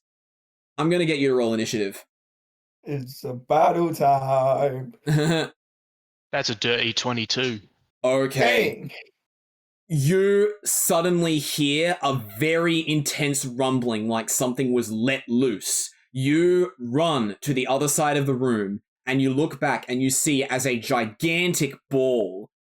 It's colored all over in all sorts of different like rainbow hues, just like all the things in this room. And it starts bouncing off these domes on the ground rapidly, and then the triangular blocks at the bottom of the room kick it back up, and it starts going back and forth. It's pinball. Oh no, it's a DX ball pinball. No! But you managed to get to the other side unscathed. I fucking hate this place. I feel like, out of character, I feel like this entire place is just based on the gambler's fallacy. Perhaps. Did somebody mention the gambler's fallacy? Perhaps. One of the multitude of fuck, now I forgot it. Damn it, there goes my degree. Alright, good night, everybody. Karl, I'll also say that you turn back around trying to ignore the pinball, and you come across another one of these twisting caverns that is slightly narrow, and what you see on the ground is a black, shiny sphere with a large white skull printed on it. Can I investigate the skull? Yes, go ahead. 13. You don't sense that anything seems to be wrong with it. It also seems like it would be safe to pick up. I'm gonna pick it up. Okay. To be or not to be? It is just a black sphere with a white skull printed onto it. That's it. 1 of 4 achievements. He's doing acquired. a Shakespeare thing. To be or not to be? That is the question. Yeah. Okay, To new Subway info or acquired. to Susway? I'd say that you are indeed able to walk off with this skull ball here. Okay. And okay, the pinball is very loud, but as you're moving further into the pipes, you do begin to hear some other commotion. It's intermittent, right? You hear it start and then stop, and then you swear you can hear him talking. I'm going to fucking hate this place, aren't I? Would you like to go wait. ahead? Yes. Yeah. Okay, I'm gonna go all right. ahead. Oh wait, I do actually hate this place. Yeah. You have become very invested in these races. I'd say that you probably have, at this point, accrued about 500 gold. That's how much you have. Oh my god. Yes. I'm assuming I've just been sitting there just watching You're the whole no time. longer there. Tarsus goes, "Oh, you're almost there, pal. I think that only one more and you should be on your way to get that hammer, I think. You've already gotten a collection of other prizes as well." Indeed. All right. What's going to be the last call? He brings out another parchment for you. This one does not have the fireball on it. Indeed it is. This is the gambler's fallacy as I hoped it was. Oh, yes. Okay. Now, if I think correctly, I What would trusted my you gut like for to pick? There is the robot vacuums, the slimes, the plants with sprouts, the dogs, the Buddha heads, the arms, the thin things with the arms moving up and down, the pine cones, the snails with conveyor belts, the ropes, and the spherical things with tongues. Okay, I think to myself, they caught on to my strategy. Now I have to change my strategy up a bit. Oh, yes. Show any signs of weakness, then they will take advantage of it. Mm-hmm. Can you speak up? You're a bit quiet. Okay, I like to follow my gut intuition and Right. again, point to the one I think that would be most viable for this type of situation. Okay, let's roll animal handling then. Normal roll. Yep. That's a 10. A 10. Considering that you no longer have any kind of spherical thing that is able to move, and you've seen those robot vacuums, they are terrible. They're so slow. Mhm. However, those snails that have conveyor belts for feet, probably a safe bet, because if they have those conveyor belts, they're probably able to move at a steady pace and go around those corners just fine. Mhm. Whereas everything else could potentially be unstable. So just out of character, I have 502 gold. Is that correct? No, you just have 500. Just have 500 gold. Yes. God damn, that is actually a lot of gold. Yeah. No, I'll go all in. And I point to the snails. Okay. All right. You indeed go all in on the snails. Now, as the race is beginning to commence, again, you see that once again, Bizzy is part of the people that are hoisting the animals out. Please roll perception. Oh, that's a 5. 5. Okay, you don't notice anything else. The race begins, and I'm going to roll to see how you do. All of the animals are on a complete fritz. It seems that the badger has worked them up quite a bit. And you see that, defying all reason, the robot vacuum is making its way forward and going faster than anything else. You see as the snail with the conveyor belt eventually realizes what it's supposed to do. It starts tailing the robot vacuum. However, it's unable to overtake it. And the robot vacuum makes it all the way to the end, and your winnings are all for naught. Oh, no! That is a shame. Well, I guess that hammer isn't going to be yours after all. There is an alternative. Yeah, I would like to roll insight. Sure. You cannot use the mask, though, because he will notice. Yeah, I know.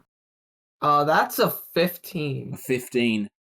I mean, you did lose a lot of money there. You were on a really good streak, but that was very sudden. And like, this is like inverse gambler's fallacy, right? Where instead of losing a lot of money before you gain not as much, you got a lot of money, but then lost all of it. So, yeah, kind of sketchy here. There's something sketchy going on. As I think to myself. Yes, you're thinking this to yourself. You don't say it to him. Tarsus goes ahead, and he's like holding you behind the shoulder.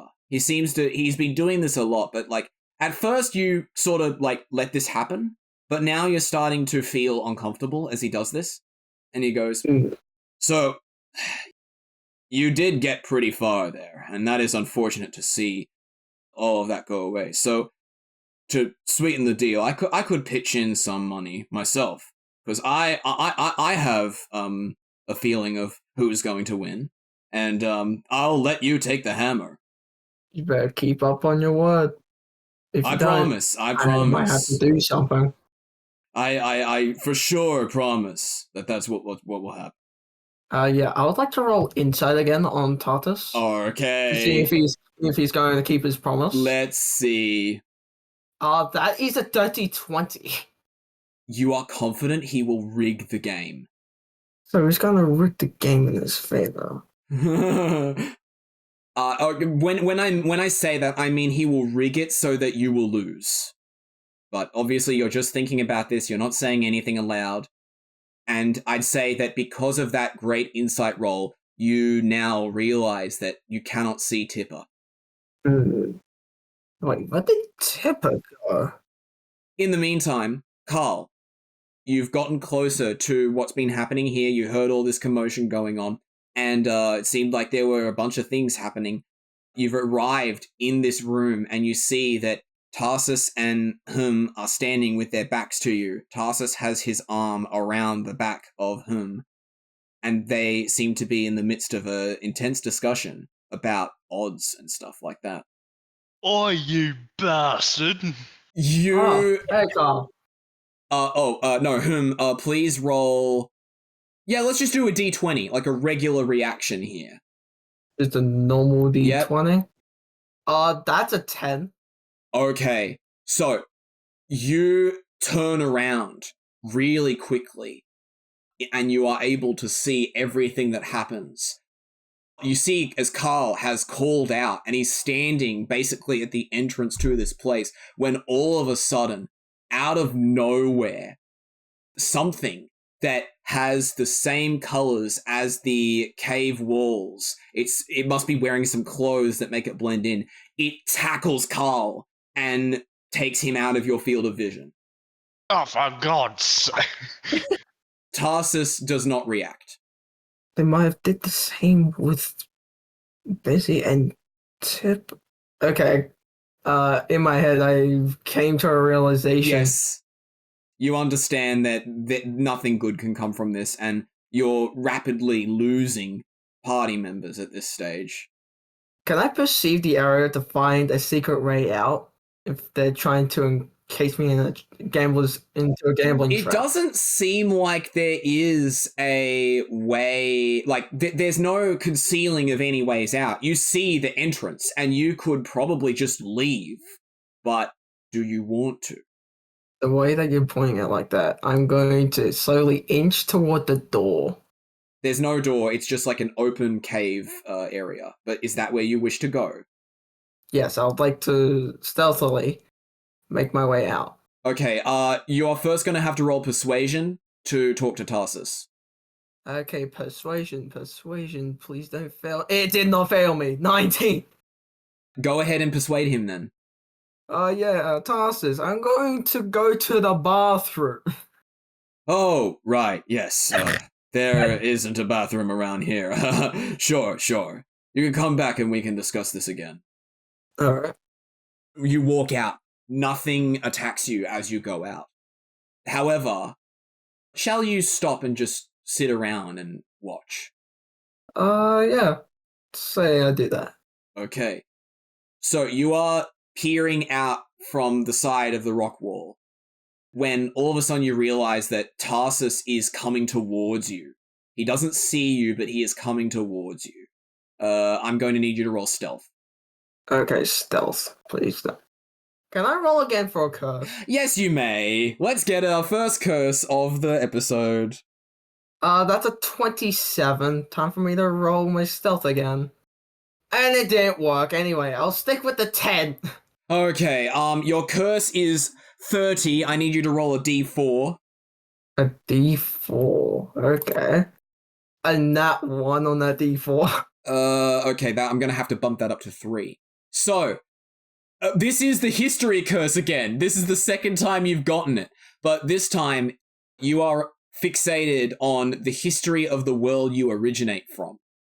Okay, great. My home world. Yeah. So, what ends up happening is that Tarsus comes around the corner and he's startled seeing you there. And he goes, what are you doing here? I thought you were gonna head to the bathroom, correct?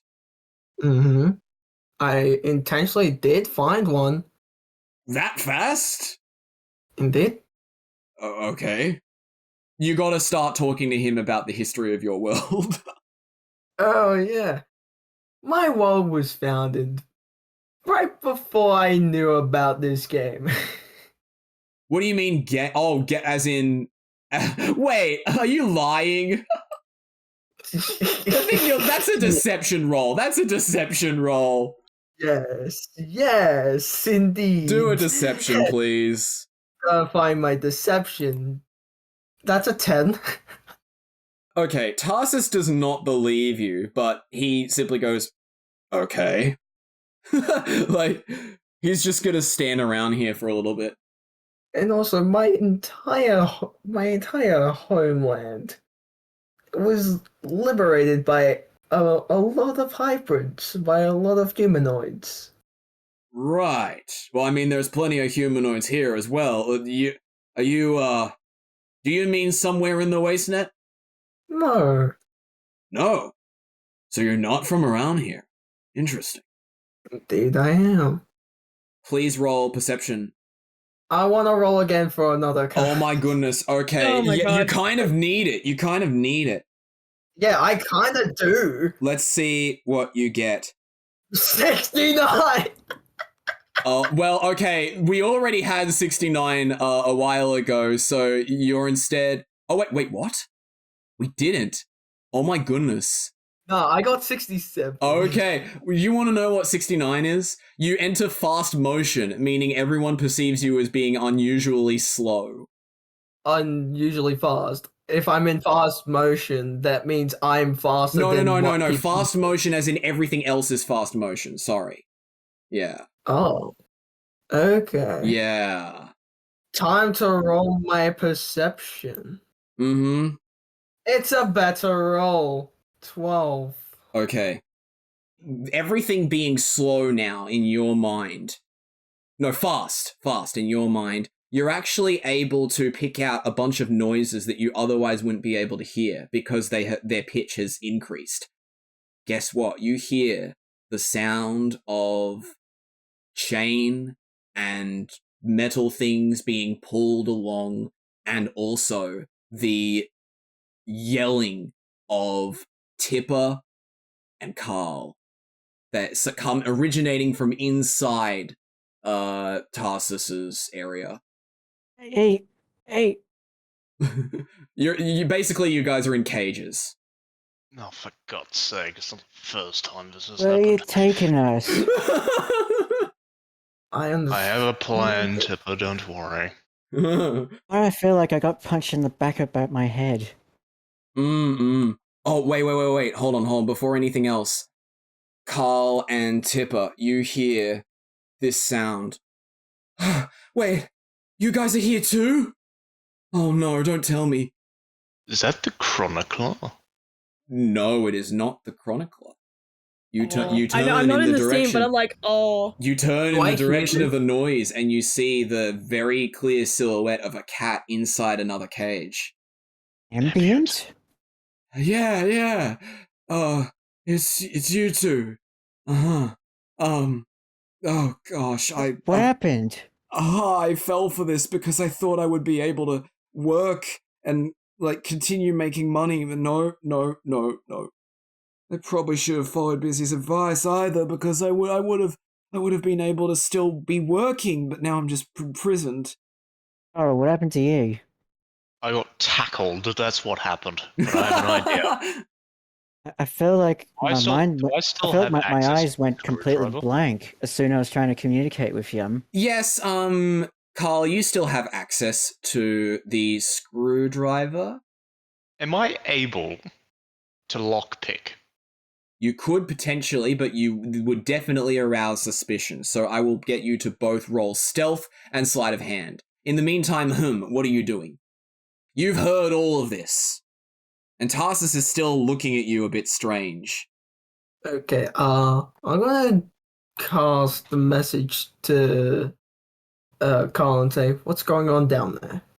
In my mind, I say that, Yes. so it can transfer. Okay, Well, but he won't be able to. He can't speak to you. But I'll tell him to yell it out. So you just want me to fucking yell so that you can get a picture of where we are? Precisely. Wait, he can hear you. All right, well, you don't. Okay, that volume is enough. No. Wait, are you going to cause a distraction, Karl? Yes. Might Okay, as well. all right. Do you want me to give a performance check then? Yeah, sure, performance. Let's do it. I also That's send a another nat 20! message. A nat 20! Oh my goodness! I send another message saying, "Prepare to fight." All right. To who? Karl. Yeah, to Karl. Okay. Well, okay, here's the thing. Karl's preoccupied with his performance, but anyway, he goes ahead and he does this, and he's screaming out, causing like a massive commotion. And you see that Tarsus is alerted to this, and he runs back into. He goes to Yuhum and he goes, "Excuse me a moment, I'll be back." And he runs in to where everything is going on. Also, a bunch of other people, his goons or whatever, have also come over, and they're just like standing around, and the badger kicks the cage or something, just like tossing you on your side. Hey, I'm just cool. gonna make myself a target, basically. I'm gonna make myself a target, basically, so that they pull me out of the cage and gives him enough time. Yeah. With your 20, they do indeed pull you out of the cage. They get you out of the cage, and they just start like one of them holds you up, and the other one just starts punching you in the face over and over again. No. Okay, that. Oh, please. Skipping the bloody formalities, aren't you? A person like you doesn't deserve formalities, sir. Oh, that's just insulting. I thought you were a man of class, but apparently not. You're just a fucking idiot. I want to roll intimidation. Okay. Wow, everything's going on. What are you gonna do? You're the only one that's free at the moment. Okay, yeah, I would like to roam around that little area trying to find the hammer. Yeah, hammer what? with you. Doesn't matter because it's a natural one. Okay, all right. Well, with the natural one, you are going to try and intimidate you, but you are going to fail miserably. So go ahead. You stuttered. Natural one. You got to say something. That's how intimidation works. Once I'm out of this cage, your history.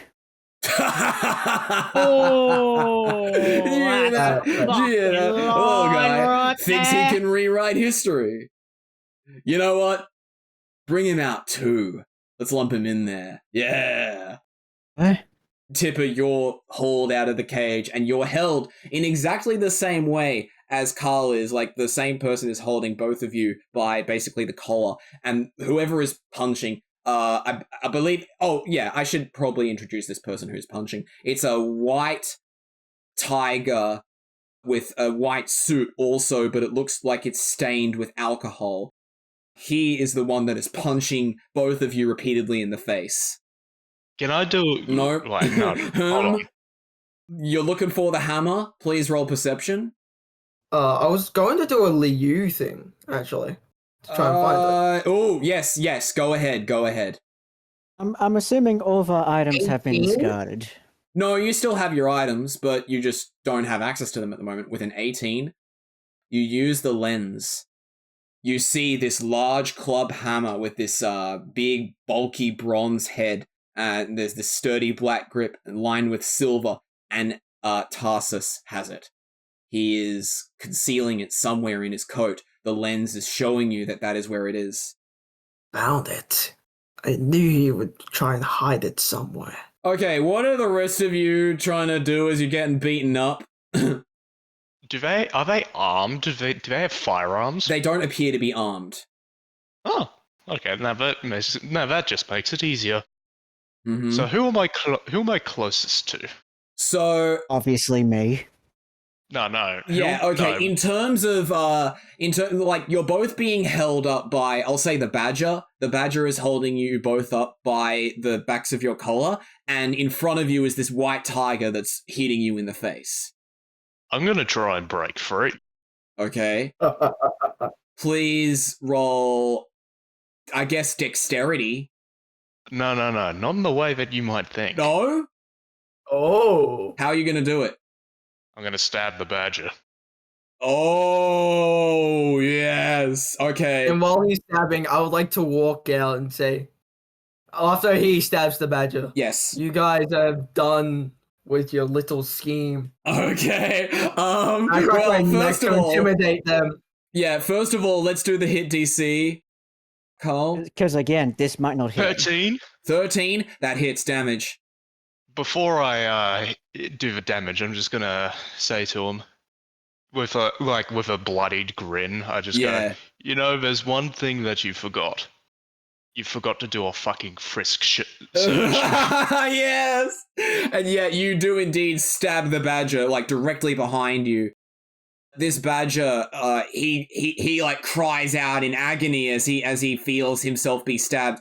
The white tiger sees what has gone on, and like he doesn't stick around. The white tiger is like quick to run away at this point. Can I do an intimidation check? Well, hold on. No, Huma's doing an intimidation. Oh, damn it. Yeah. Nat 20! He got a nat 20. You see why we need him for intimidation? What are you going to say? Where do you think you're going? And grab that white tiger. Yank him back. Okay. Well, you run dexterity. The thing is that the intimidation has made him run even faster. So you are going to have to roll pretty high to catch him.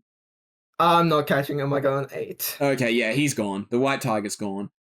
You hear that Tarsus, seeing all of this happen, he curses under his breath, and he steps like over the oval where the races take place so that he's on the other side, and then you see he pulls out of his coat the hammer there, and he hoists it up and twirls it in his hand, and he's like, I'm not going to let this damn operation crumble beneath me just because of you four. Wait, we're all here? Yeah, the badger has dropped you. Tipper and Karl, you are able to convene. Same with Bizzy. Please roll a intelligence saving throw. She's been out of it for most of this. Yeah.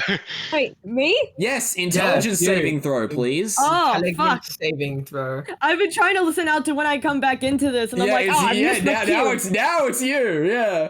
Now it's me. It's a 7. Can I do a tactical mind on that? Yeah, sure. Hey, are you allowed to actually do that? Yeah, we you have can to, do right? that. That's a. She said she got a 7, right? 8, wasn't So it? that makes it a 14, I'm guessing. A 14? Yeah. All right, yeah. Yeah.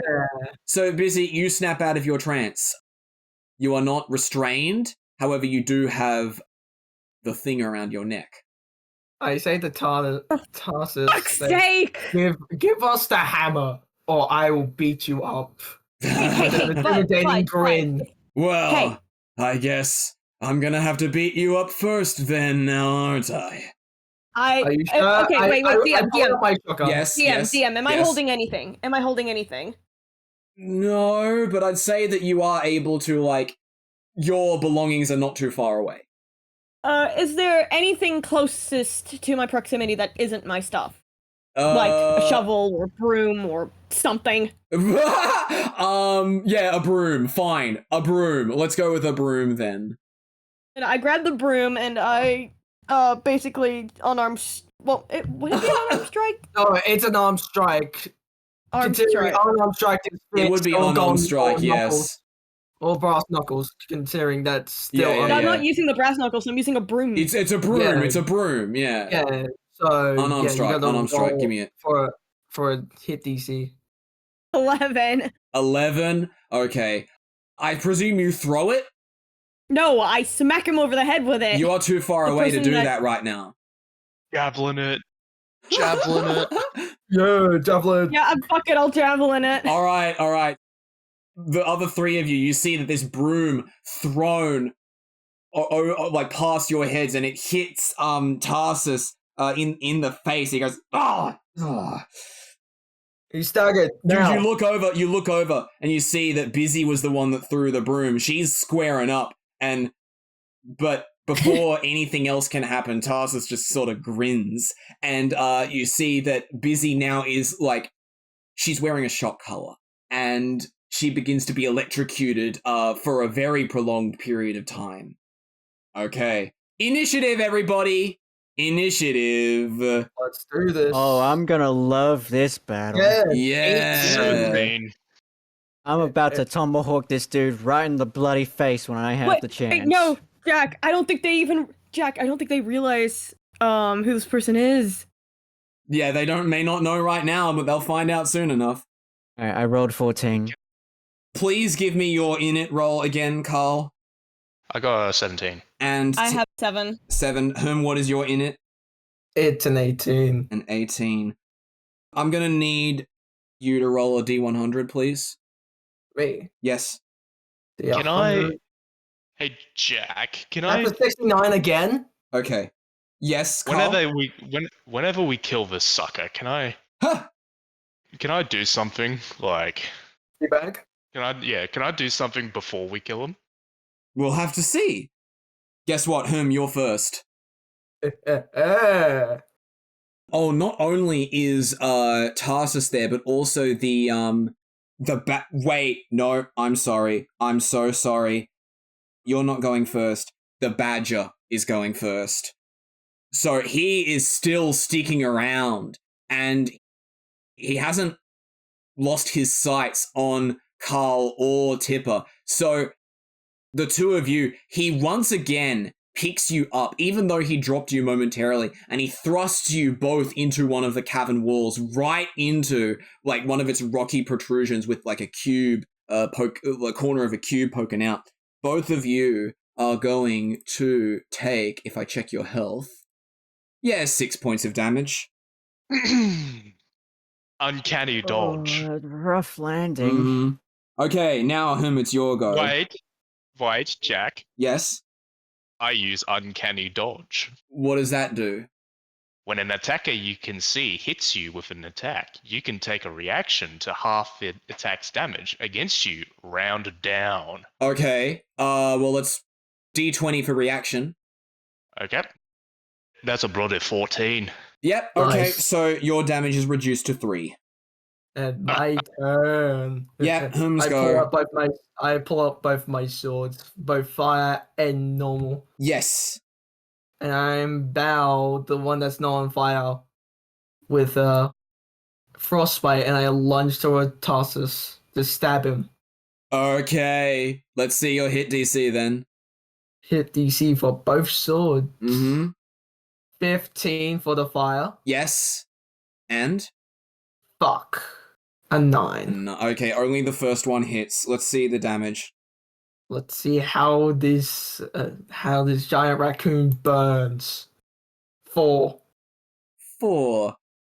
Okay, yep, that is fine. He takes 4 damage. And this is the fire sword, correct? Yeah, fire sword. Okay. Please tell me he's burning. No. Not with that amount of damage. You're gonna have to do more damage than that. But he doesn't get the sensation that he is burning, so he backs off a little bit. And he goes, well, I guess I finally get the chance to use this damn thing. You see that he whirls around this hammer here, and he smashes it into the ground directly before him. You see as the floor beneath you begins to rapidly rise up in like a tiered structure. Like, it seems like there's almost like a cube, a blocky cube that has emerged before you, completely sealing off. Well, not sealing, but it's preventing any of you from seeing him. And then he must hit it again, because then it grows longer and it pushes you all back. You feel that you get incredibly close to the cavern wall behind you. Wait a second. So if the raccoon man is here, Bizzy is all the way back here. We've got Karl, Tipper, and Hum is all the way on the right. And also the badger man. Yeah, okay, Hum, this is gonna affect you. I am going to need you to roll a Constitution saving throw. Constitution saving? Yes. That's a 15. Not 15, 16. 16, okay. You take 4 damage from being crushed slightly. Oh, that hurts almost as much as my training. Karl, you're up. You're still in the arms of this badger fellow, though. I'm gonna gouge his eyes out. Oh my goodness, okay. See if you can pull it off. And just in the background, you just hear me talking about, that's what the 13. technique of my 13. mother and father in the military used to do to get information. This is going to be difficult because you are facing the opposite direction, so I'm also going to get you to roll sleight of hand. Okay. Oh, that's a dirty 20. Oh, yeah, you're able to get in position. Right, let's do the damage for the gouging eyes out. I guess strength? Strength, okay. Yeah. Oh, that's a 16. A 16.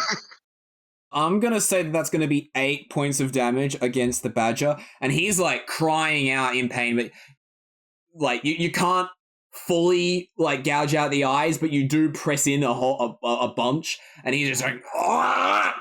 Ah! Does this blind him? I'd say momentarily, but he will get back on his next go. Okay, Tipper, you're up. Anything happening with me, or I'm just standing there? You were being held by the badger, but since Karl's attack, he's not holding you anymore. Where's this raccoon? The raccoon is on the other side of this large cube that has come up from the floor and also pushed him into the wall behind near you. You should be able to just run around it. Oh, yeah. You're about to get it. Yeah? You know why? Why? Because I'm going to action surge. Yeah, action surge, and then do something else as well. and because I can attack twice, I'm going to attack 4 times. Oh my freaking goodness. Okay. This giant pest is gonna get it. Oh, yes, he is. And we get a hammer for it as well. Mm-mm. A natural one. Oh, okay, Oh, that hit fails. You gotta do another one now, right? he dodges in reaction. This one's a dirty 26. Oh, yeah, that one definitely hits. Okay, let's get the damage for that one. Come on.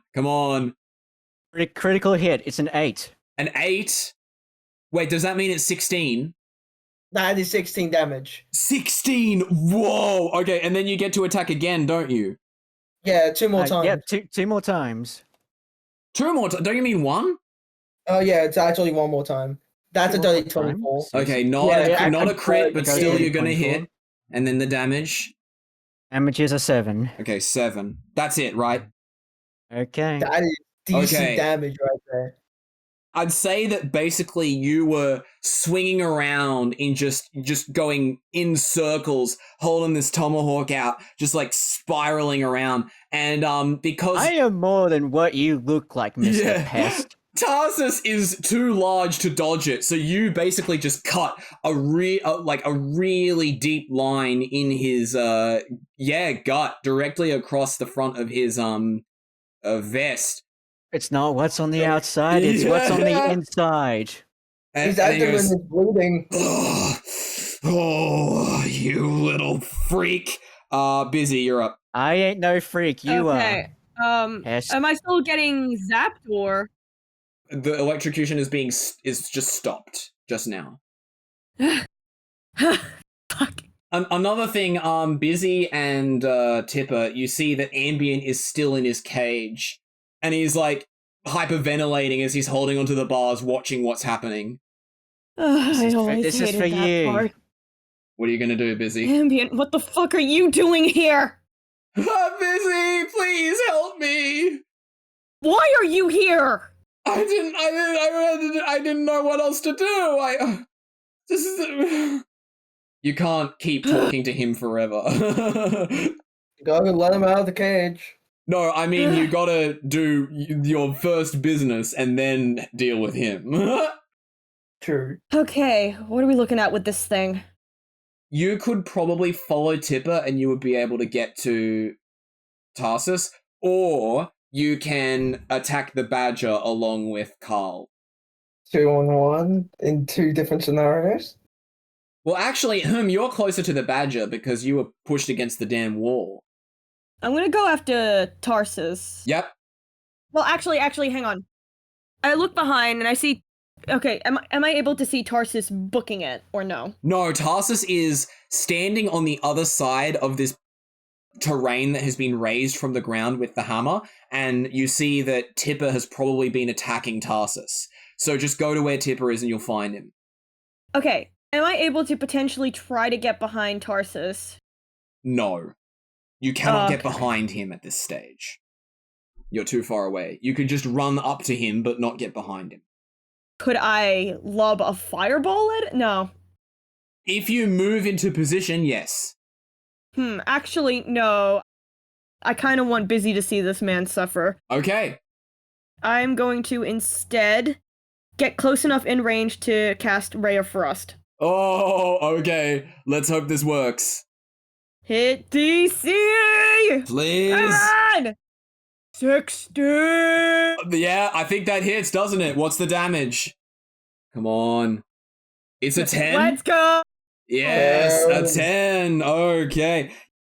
You know what happens? You freeze you see, as you run forward, you see the gash that Tipper left, and you freeze that exact part of him. And Tarsus is like clutching in his waist, leaning forward, and his eyes are wide, and he's just going,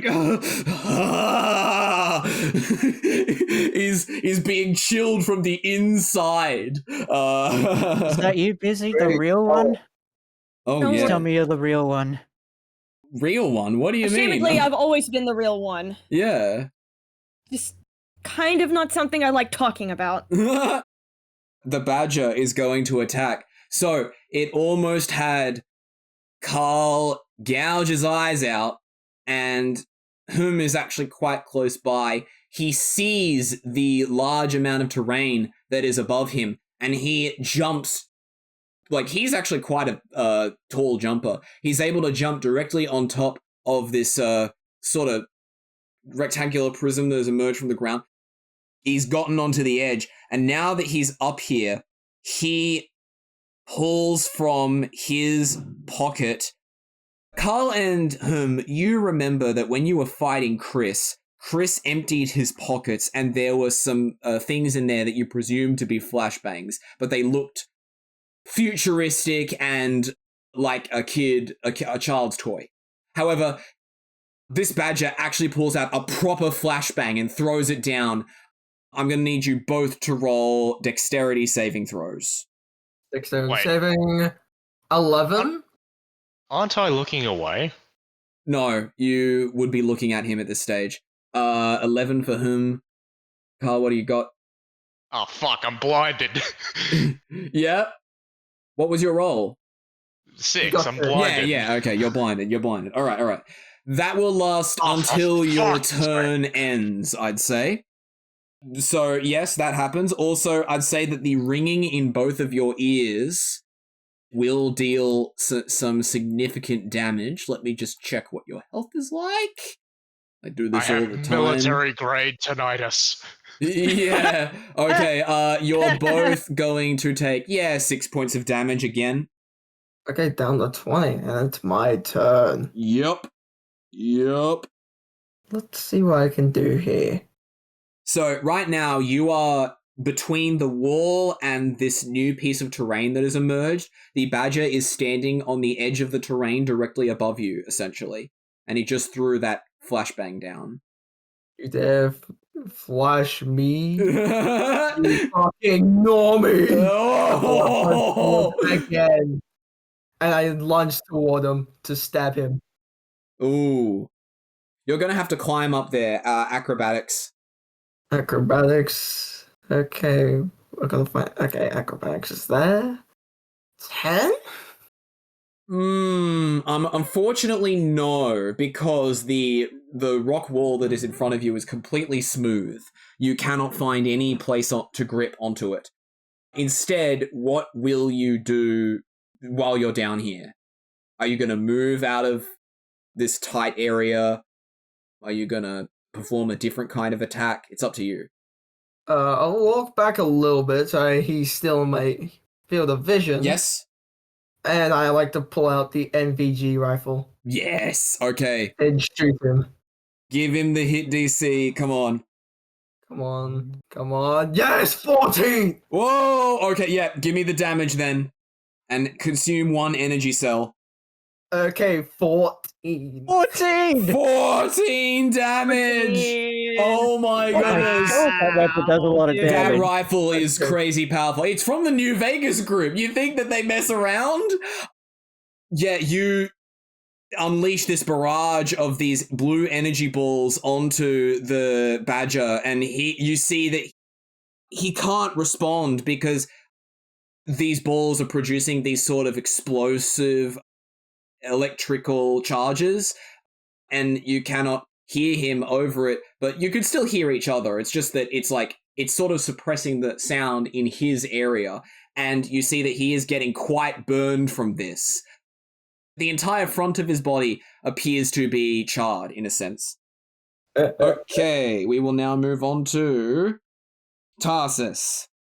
Tarsus has just been frozen through the wound in his waist by Bizzy, and the wound was inflicted by Tipper. Now, he is going to go for it. He goes, "You have some real nerve trying to defy your contract, miss." He, again with this hammer, he does an underhanded swing, and he goes straight for you. Please roll a dexterity saving throw. Contract? What? Long story, I'll explain it later. That's a 9. A 9, no. Okay. Oh no. You are hit point blank by the hammer. And Tipper, you watch in shock as Bizzy is split in the direction of the hammer into about 16 segments. And the segments that are further back fly further away. The ones that are closer to the hammer eventually converge with them. And you see that she is basically thrown against a wall in this cave, but it appears that her segments were disturbed, and it's caused her to be incredibly off balance and also very much hurt. I'm going to check your health to see how much you take. Oh, you have not been hurt at all. You have not been hurt at all this battle, have you? So you take... Show no mercy! You take 8 points of damage.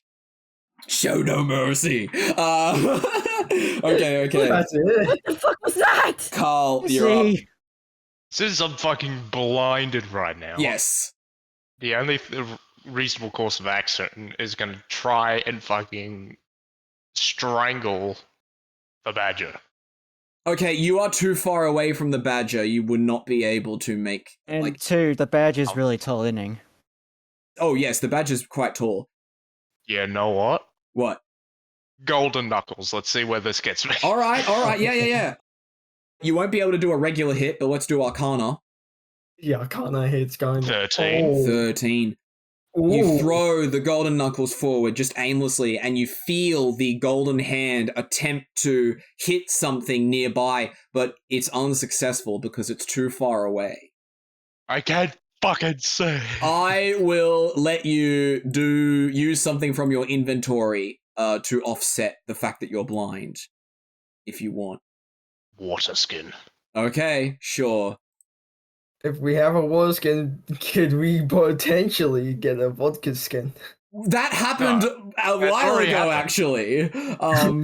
What's the medicine roll, Karl? Oh, the medicine. Oh, God. Medicine Yeah, roll. the medicine roll, yes. Oh, fuck, that's a 5. 5. You only heal 2 points of damage. Okay. Tipper, you're up. Alright. You sort of step to the side a little to try and avoid Bizzy when she was fragmented. You're still quite close to Tarsus at the moment. Okay, big boy. Big boy. My Excalibur hit is an 11. Well, the Excalibur is pretty long, so that will hit, but you will roll your damage at disadvantage. Okay. Mm-hmm. How do I do that? Roll twice, pick the lowest number. It's a 4. It's a 4. Okay, 4 damage with the Excalibur. But I will say, you do, like, try to stab it right in the place where he was already wounded. Although it doesn't seem like he reacted too much from that. Bizzy, you're next. You just were fragmented and put back together within a second, and it did not feel good. Where's Tipper in my proximity to me? You have basically fallen back to where you were before, so you will not be able to get behind Tarsus, but you will be able to run to directly in front of him. Where's Tipper in regards to Tarsus? To your left, but also, like, right in front of Tarsus. Would Tipper be impacted if I run up and cast Thunderclap? No. Okay, I will attempt to run up and cast Thunderclap. You can actually cast Thunderclap from the distance you're at right now. Yeah. Oh, okay, that's good. I'll do that then. It's a large. It has a pretty long range. The long range being 5 feet. You didn't get it. You got an 8, did you? 10. No. Oh, 10. No. Yeah, nah, that doesn't succeed. I carked it. Is there something else you'd like to do that isn't an attack? Well, I can cast Healing Word on myself. I guess. I have another one. It's okay. Alright. I have another one. Sure. I heal 7 points of damage. Okay, that's good. Ah, yes, the badger. So the badger is still standing on top of this terrain here that has been created by Tarsus, and he threw a flashbang, he got Karl, so now he is going to jump directly onto Karl, and he's gonna start, he's piggybacking you, he's holding you by the neck, really giving you the go around. That's a jockey. And it's very large, by the way. A large jockey. Karl, you collapse under the weight, and he's basically straddling you, but you're on top of him, essentially. Now, the initial impact of this is going to deal some damage to you. Let me just check. The initial dive bomb impact onto his shoulders. Yes. You will take 5 points of damage. I also want you to roll a, let's go, strength saving throw to see if you can resist the strangle. 18. 18. You do resist. I'm not getting strangled again. You are not able to break free just yet. You're up. Time to shoot the fucker. Ah! Yes. This motherfucker. Yes. That's actually something important. You can now see his like back because he's wrestling with Karl essentially. Now, which weapon do I really want to use? That is a gun. I mean, the NVG one was pretty good. I have such a variety. You do because you keep stockpiling these and you don't give them to anyone else. Oh, whatever. MBG rifle. All right, let's do it. Hit DC. Come on, don't fail me now. It fucking failed. It fails. Do you want to do anything else? Can I try anything else? Yes, I can. Shotgun. No, not an attack. You failed your attack. Oh. Shit. This fucking thing off me. You could tackle Karl, maybe, to get him off. Tackle Karl.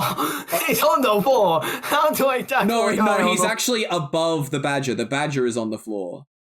Oh. Yeah. You can just like barrel rush Karl to get him out of the badger's grip, hopefully. Sorry, Karl. I have to do this. Prepare for attack. Oh shit, Charger. I'm gonna. Oh no! The Left 4 Dead stuff has come back. Please roll acrobatics. That's 20. Whoa! Yes. Okay. Yeah. You barrel rush Karl, and you do indeed get him out of the badger's grip, and Karl is not hurt by this. Well done. Thank God. I am so good. Okay. Niali. Tarsus. I butchered that. You'll eventually learn his last name elsewhere. But Tarsus. Yeah, he did this to Bizzy, and now his attention is turned to Tipper, because Tipper is still in front of him. Show me what you've got. Oh, I sure as bloody well will. He raises his hammer up and he prepares to hit you directly on the head. I'm going to get you to roll a dexterity saving throw, please. It'd be a 16. A 16, okay. You dodge. However, the hammer hits the floor, and once again, a large piece of terrain rises up from the ground. You are thrown unexpectedly into the air, and the momentum carries you far away into this room. You smash into what appears to be some kind of shelves that are on the side, and all sorts of things tumble on top of you. They have sort of the makings of like maybe mouse traps and other such things. So some of those snap on you. You will take damage from this. You are going to take 8 points of damage. Well, he did give it what he got. Yep. Oh wait, I accidentally went over Karl. Okay, Karl, you can have your turn now. It's fine. Oh, no. Okay. No. Sorry. It was never Tipper's go. It is now actually Karl's go. Tipper goes next. I can't believe I got that confused. Karl, you're up. I'm killing this fucker. Have fun. Okay. Let's see if you can do it. Okay, let's see. 16. On your regular dagger? Yes. Okay, regular dagger. Got it. Damage? Oh, that's a 4. Okay, what are you going to try and do with the dagger here? Slit its throat. Okay. Yeah. You turn the tables now. You turn around. You're now standing over him, and he's like wrestling with you using his arms, trying to keep you away from him. But you are able to bring the dagger down and start cutting his throat. Now, the thing about this knife is that it does not have the same properties as the Stanley's knife. So you do feel a lot of resistance as you're pushing it into the neck, but you are able to get it in, and you are able to push it a little deeper than the Stanley's knife would go. But it doesn't seem like you have killed him yet, but you have dealt quite a bit of damage there. I want to hear him choking on his own blood. He's choking, but not on his own blood right now. Tipper, your go. Actually, you still only see Tarsus. You are basically on his left side, and you got a bunch of mouse traps clinging to you. I must say, this D&D, this session is very fucking bloody, ain't it? Yeah, it is. It's quite dark. That won't be enough to kill me. Oh. It takes more than just a toss across the room. Yep. Well, what can you do about it? I take off all these bloody mouse traps. Yeah, okay, you take the time to remove them, sure. Alright, so you said he was to the left of me? No, you're to his left. He's directly in front of you. Okay, so he's to my right then. No, he's directly in front of you. You said he was to my left! Yeah, but no, you are to his left, sorry, and you are facing him. Alright, it's Excalibur. Okay, I'm gonna take this opportunity to just throw this tomahawk because I've never had to yet. You're throwing it. Okay. Well, this has got to do some pretty devastating damage. Hopefully, it hits. Gotta work. I'll be right back. Come on. Come on. 16 for the hit. Oh, that hits damage. It's a 4. I don't think you get to damage twice with wait, this, wait, do you? wait, can I? I don't know if I can. I'd say you throw it and... No, wait. You throw both it and yourself. So... I'm coming! Yeah, you basically... You do a barrel roll, essentially, as you slam this tomahawk into him, and then now you're able to do another attack. Okay, so attack again. Yeah. Wow. Wow, okay, this next hit's a 15. Whoa! Oh, yeah. You have basically... Your tomahawk has gone right into Tarsus's head. He is very wounded now. Like, I ain't done with you, pest. so much so. In fact, it seems like he is choking before... He's choking on his blood before the badger is. Bizzy, I'm not you're done up. with you. Show him. Show him. Do you want me to kill him? If you're able to. Like, it's your choice. It's always your choice. Yeah, I know. I'm gonna go up to him with... He's just got this tomahawk in the side of his head. Am I still on top of him? Yes! This is what happens when you mess with us. Yeah. Okay, I pull out my Staff of Radiosity because I really want to bludgeon his skull in right now. Oh my goodness, okay. Be careful not to bonk me. And I'm looking at him, and I'm like, so, you're the one finally down on the ground, aren't you? Ugh, this is so demeaning. You don't even know half of it. What you're getting is a mercy, and you know it. He doesn't change his look at you. He's still just like scowling. He hates your guts. Show him your guts, Bizzy. What? Show him your have it, guts? Rico. That sounds weird. Okay, did I come back at the wrong time? Let him have it, Rico. Go on, sweet. Go on. Bizzy, do it. I'm looking at him, and I'm like, I know that look. And I know why you gave me that look. I raise up the Staff of Radios, I'm not even bothering to use it, to use, the magic in it. I'm just using it as a bludgeon. Yeah. What, sharp end first? No, blunt end first. Oh, the chrome sphere, okay. Yeah, because I'm caving a skull in. Right, okay, sure. And I'm looking at him, and I'm like, you only look that way at me, because I'm the only one that got away. Right. Unarmed strike. Okay, let's do it. No, actually, this would be strength because the... Oh, strength. Yeah, because it's powerful. Oh, but I got a 19 on unarmed strike. You know what? Screw it. We'll use it. You begin to start.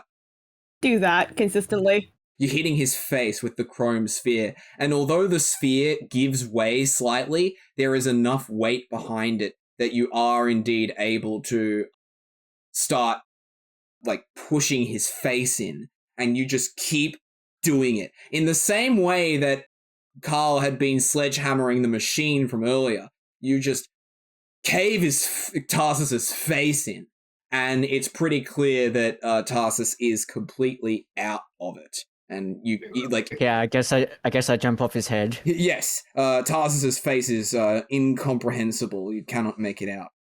Now, the badger has seen what has happened to his boss, and he is going to try to book it. Let's see his dexterity roll. Oh, that's bad. Well, guess what? Can I do an opportunity attack? Because I have one. Yes, Karl, you may do your opportunity attack. I'm gonna stab him in the back. Chase after him? Alright. A murderer, go get him. Yeah. Do I have to do athletics or No, just dexterity. dexterity? Come on. Can I look at the glorified guy's face? Nat 20! Nat 20! Yes, Ooh. yes. Okay, and then do your damage with the dagger. Oh. Oh, fuck, it's a 8. Wait, that's good. That's good. Wait, No, you rolled, no, it's a you hit. rolled hit. Oh, hit is Oh, wait. 8. Ah. Wait, since I've tackled him down, he's not going anywhere. Oh, yeah, true. Yeah, I guess that does hit. Okay, what's your damage then?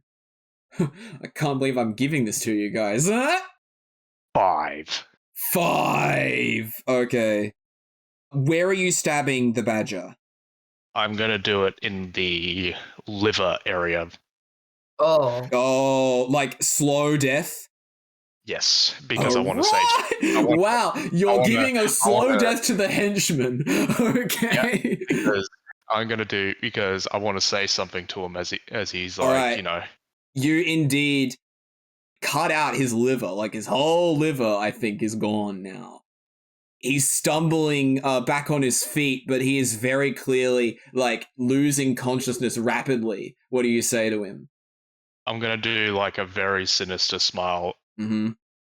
with like the dry blood around my. Yeah, because he punched. Because Yes, he did the punch you tiger. repeatedly, yes. No, wait, no, that was the white tiger. This the guy was white holding tiger, you in but- place, and he did ram you against a wall. So, Still. yeah. Still, I'm just gonna go. Your life will be consumed by absolute loss. Then and only then will you understand what happened to me. As you say that, he begins to fall backward, and you see that outside of the room there is a pit, and he falls directly into it. Can I look at the dude's face that Bizzy bonked? That you cannot see the face anymore. There is no face. That's what Just- happens. That's what I don't happens when imagine- you put old Tipper in the bloody cage. Yeah. Can I do a medicine check on whether or not he's still alive? I don't think you need a medicine check for this. It's obvious. With a It's face looking gold. like that, no. Kicked him his skull. He's dead. You actually did it. You killed him. Yes. Oh my I goodness. would have rather seen him suffer. I like how I'm going to, I don't know. Can you please get me out of here now, please? Oh yeah, sure. Let's get him out. I'll lockpick the cage then. Okay, It's the hammer. I'd Where's the say hammer? that you are indeed able to free Ambient from the cage. Tarsus is still holding the hammer, so Yeah. I guess Tipper, you I can grab it. believe this doesn't belong to you. Yeah, Tipper's just got Yeah. this big hammer now, but he can carry it. Oh. He's a tank.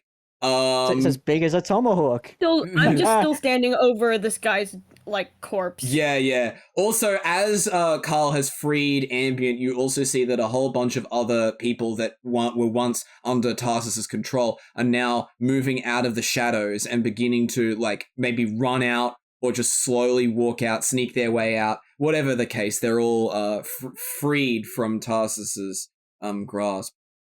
So they were also slaved. I'm sure we Can I did a go? good deed. Yeah. Can I go over to Bizzy? Yeah, sure. At the same time, Ambient goes, oh, thank you for that. Oh my goodness, I didn't think I was gonna get out of there. I thought I was gonna be stuck in the cage forever. We almost were all caged up too. I know. Not just you. I know. But at least And we you ain't get safe yet. We ain't safe yet. We might as well get out of here before, whatever happens here. No, I'm not. I don't want to leave. No. What? The What do you fuck mean do you you- mean you don't want to leave? Busy. Listen to me. Ambient comes over to you. He looks beaten up already because he's been in this cage. He's probably gotten some scars from that. And he reaches into his tattered clothes because he's been wearing the same suit for however long. And he pulls out something. You observe that it is a vial of light green liquid. It doesn't glow, but it is just light green. And he goes, Bizzy, listen to me. I know you think I abandoned you since we got here, but you probably already noticed that this whole world is hell-bent on making our lives miserable. You can make any number of friends and settle down in any old place, and it's only a matter of time before they're broken into pieces by some artificial monstrosity or hit with a random object at high velocity with no time to predict it. You saw what was happening there, didn't you? The way the ground moved when that loan shark was swinging around that hammer, I've seen things shift just like that for no reason, right into other people that are just living their lives, and I've watched their bodies be mangled to an impossible degree. And you mean this hammer? And that's not all. The criminal enterprise I worked for, it was obliterated. It's totally gone. There's no going back for either of us anymore. Yeah, we caused it. I'm suspecting you had something to do with that. Oh, what's done is done. I've lost everything, but just as you had.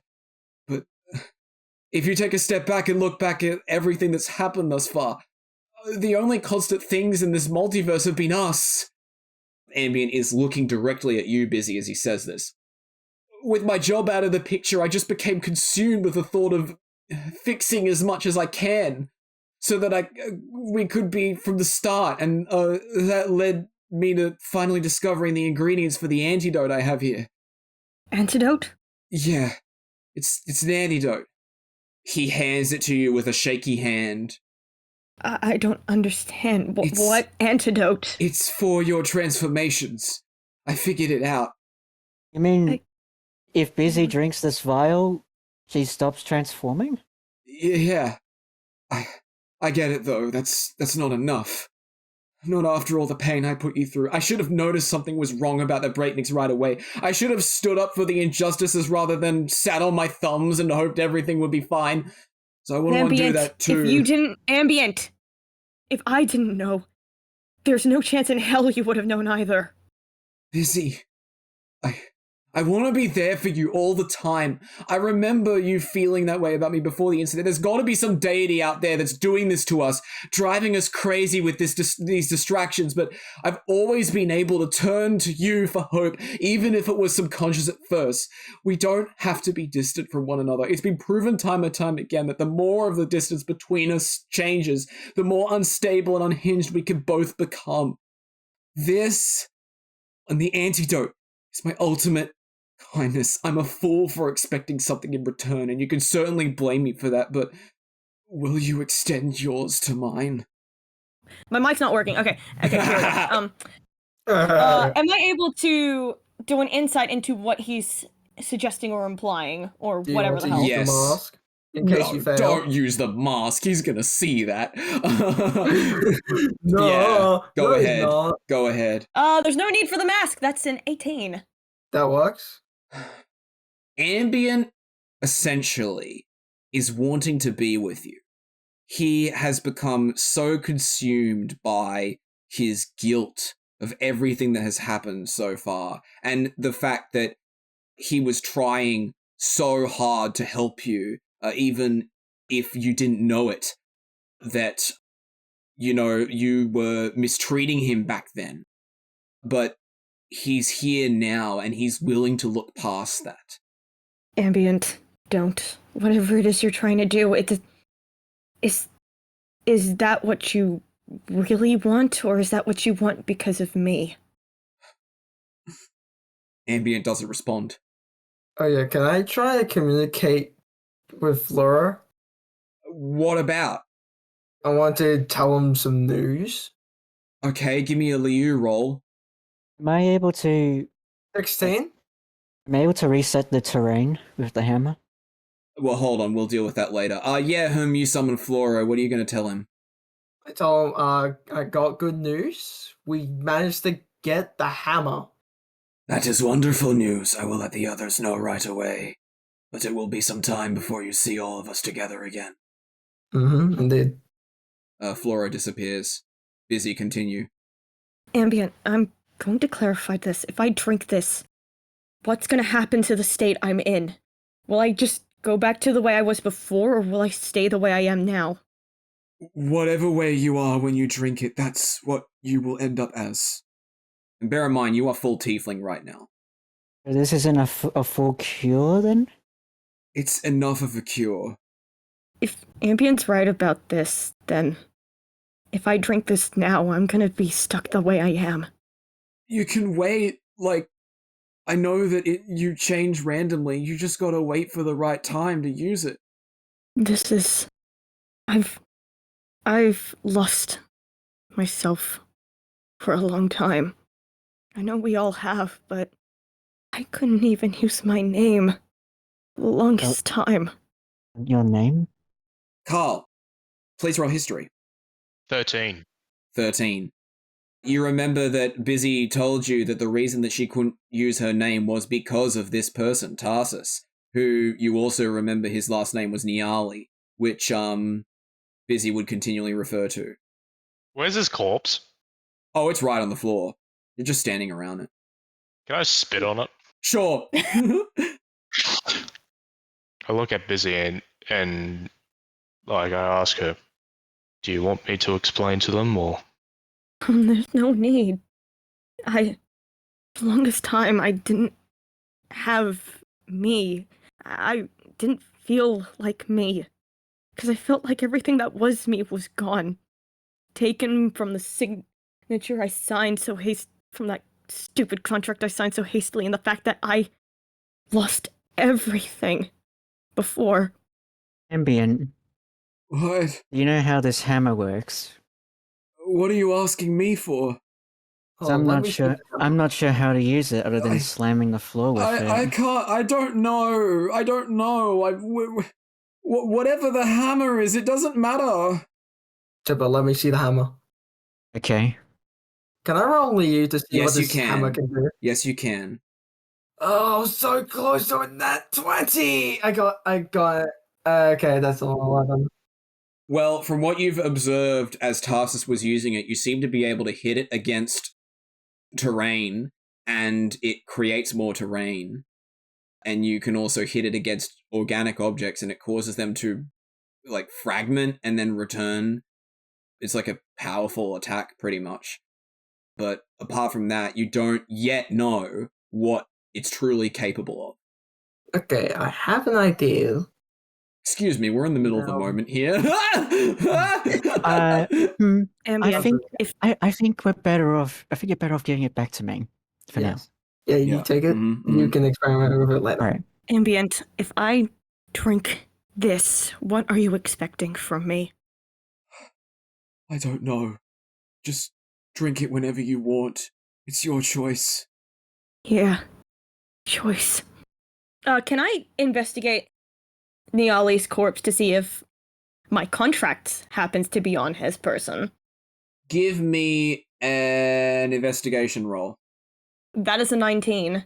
No, it is not on Niali. In fact, it was most likely taken by the goon of his that you remember. Their name is Lightender.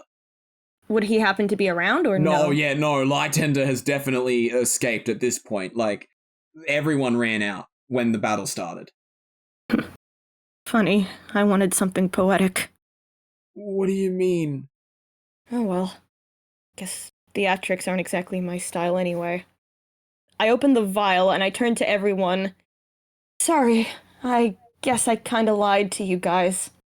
My real name's Elizabeth.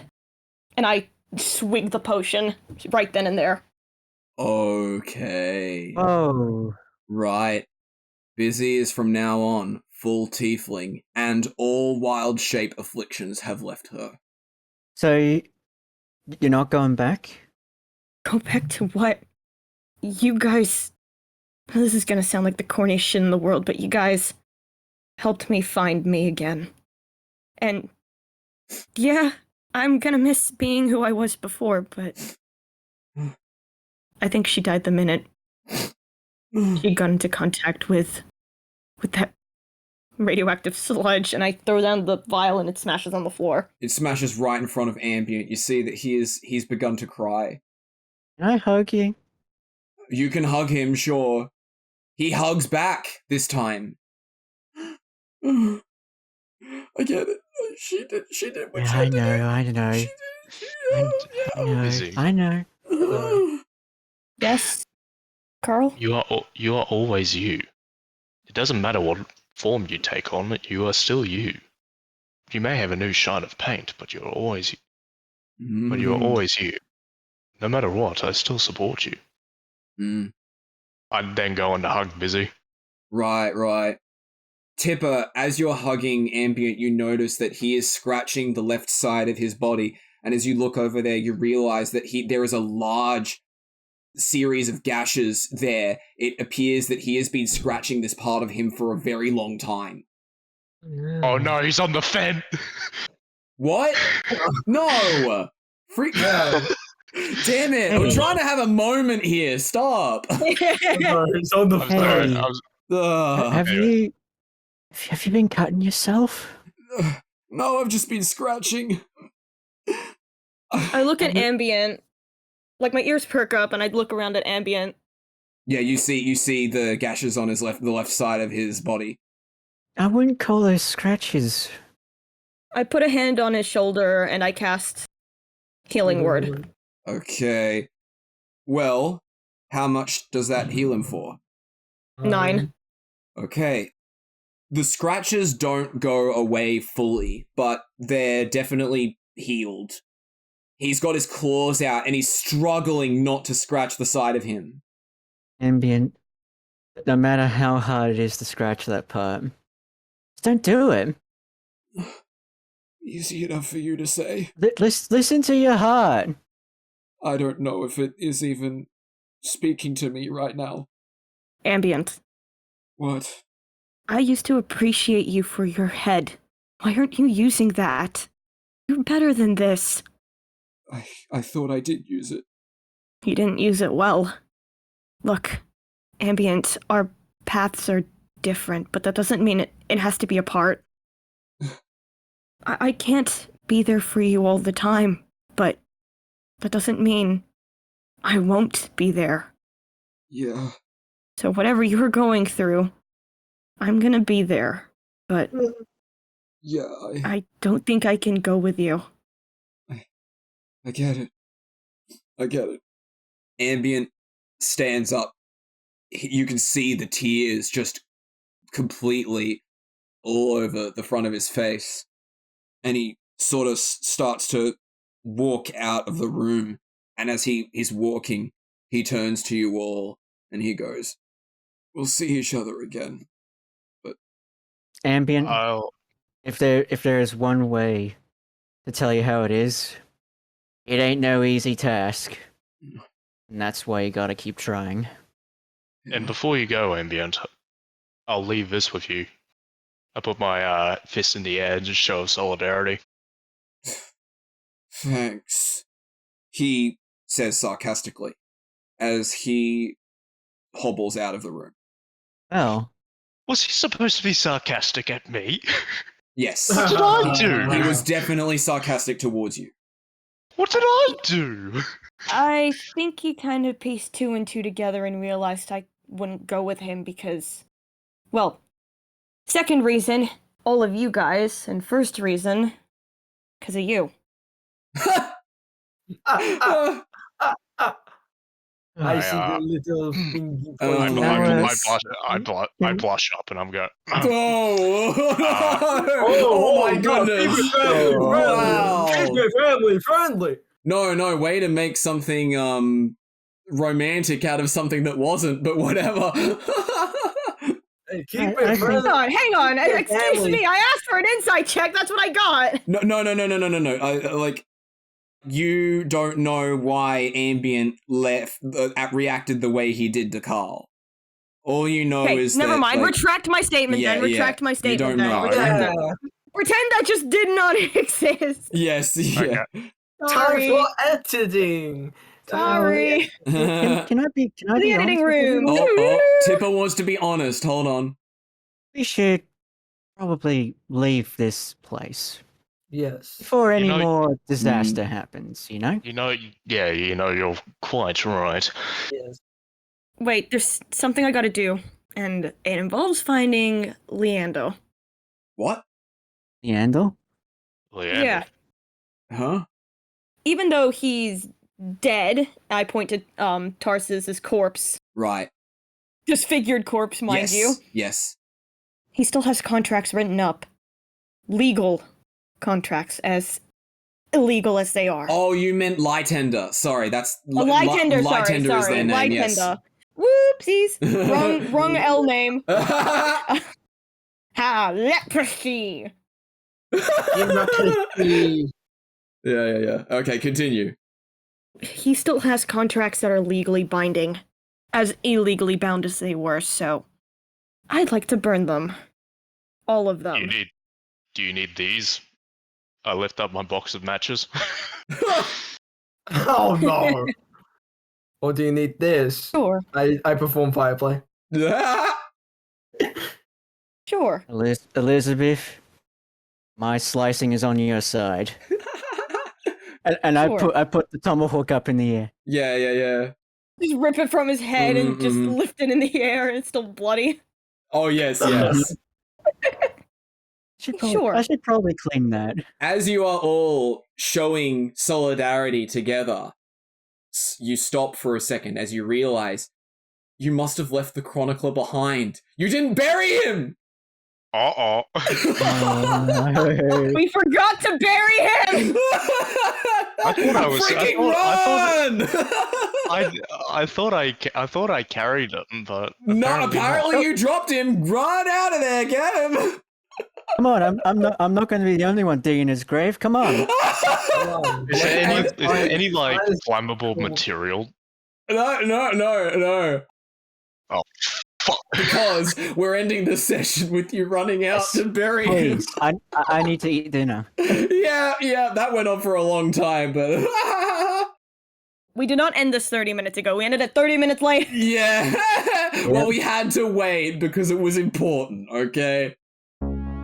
That's it for this episode of Interp'd Reality. Did you have just as much fun as we did? Why don't you leave us a like, share the episode around, and make sure you're subscribed to the channel so you don't miss out on any new releases. We'd also love to hear what your favorite part was, so let us know in the comments. Also check out our other shenanigans set in the worlds we've built, plus all our links for even more content outside of D&D you never thought you needed. Thank you so much for listening all the way through to the end, and we'll see you all next time.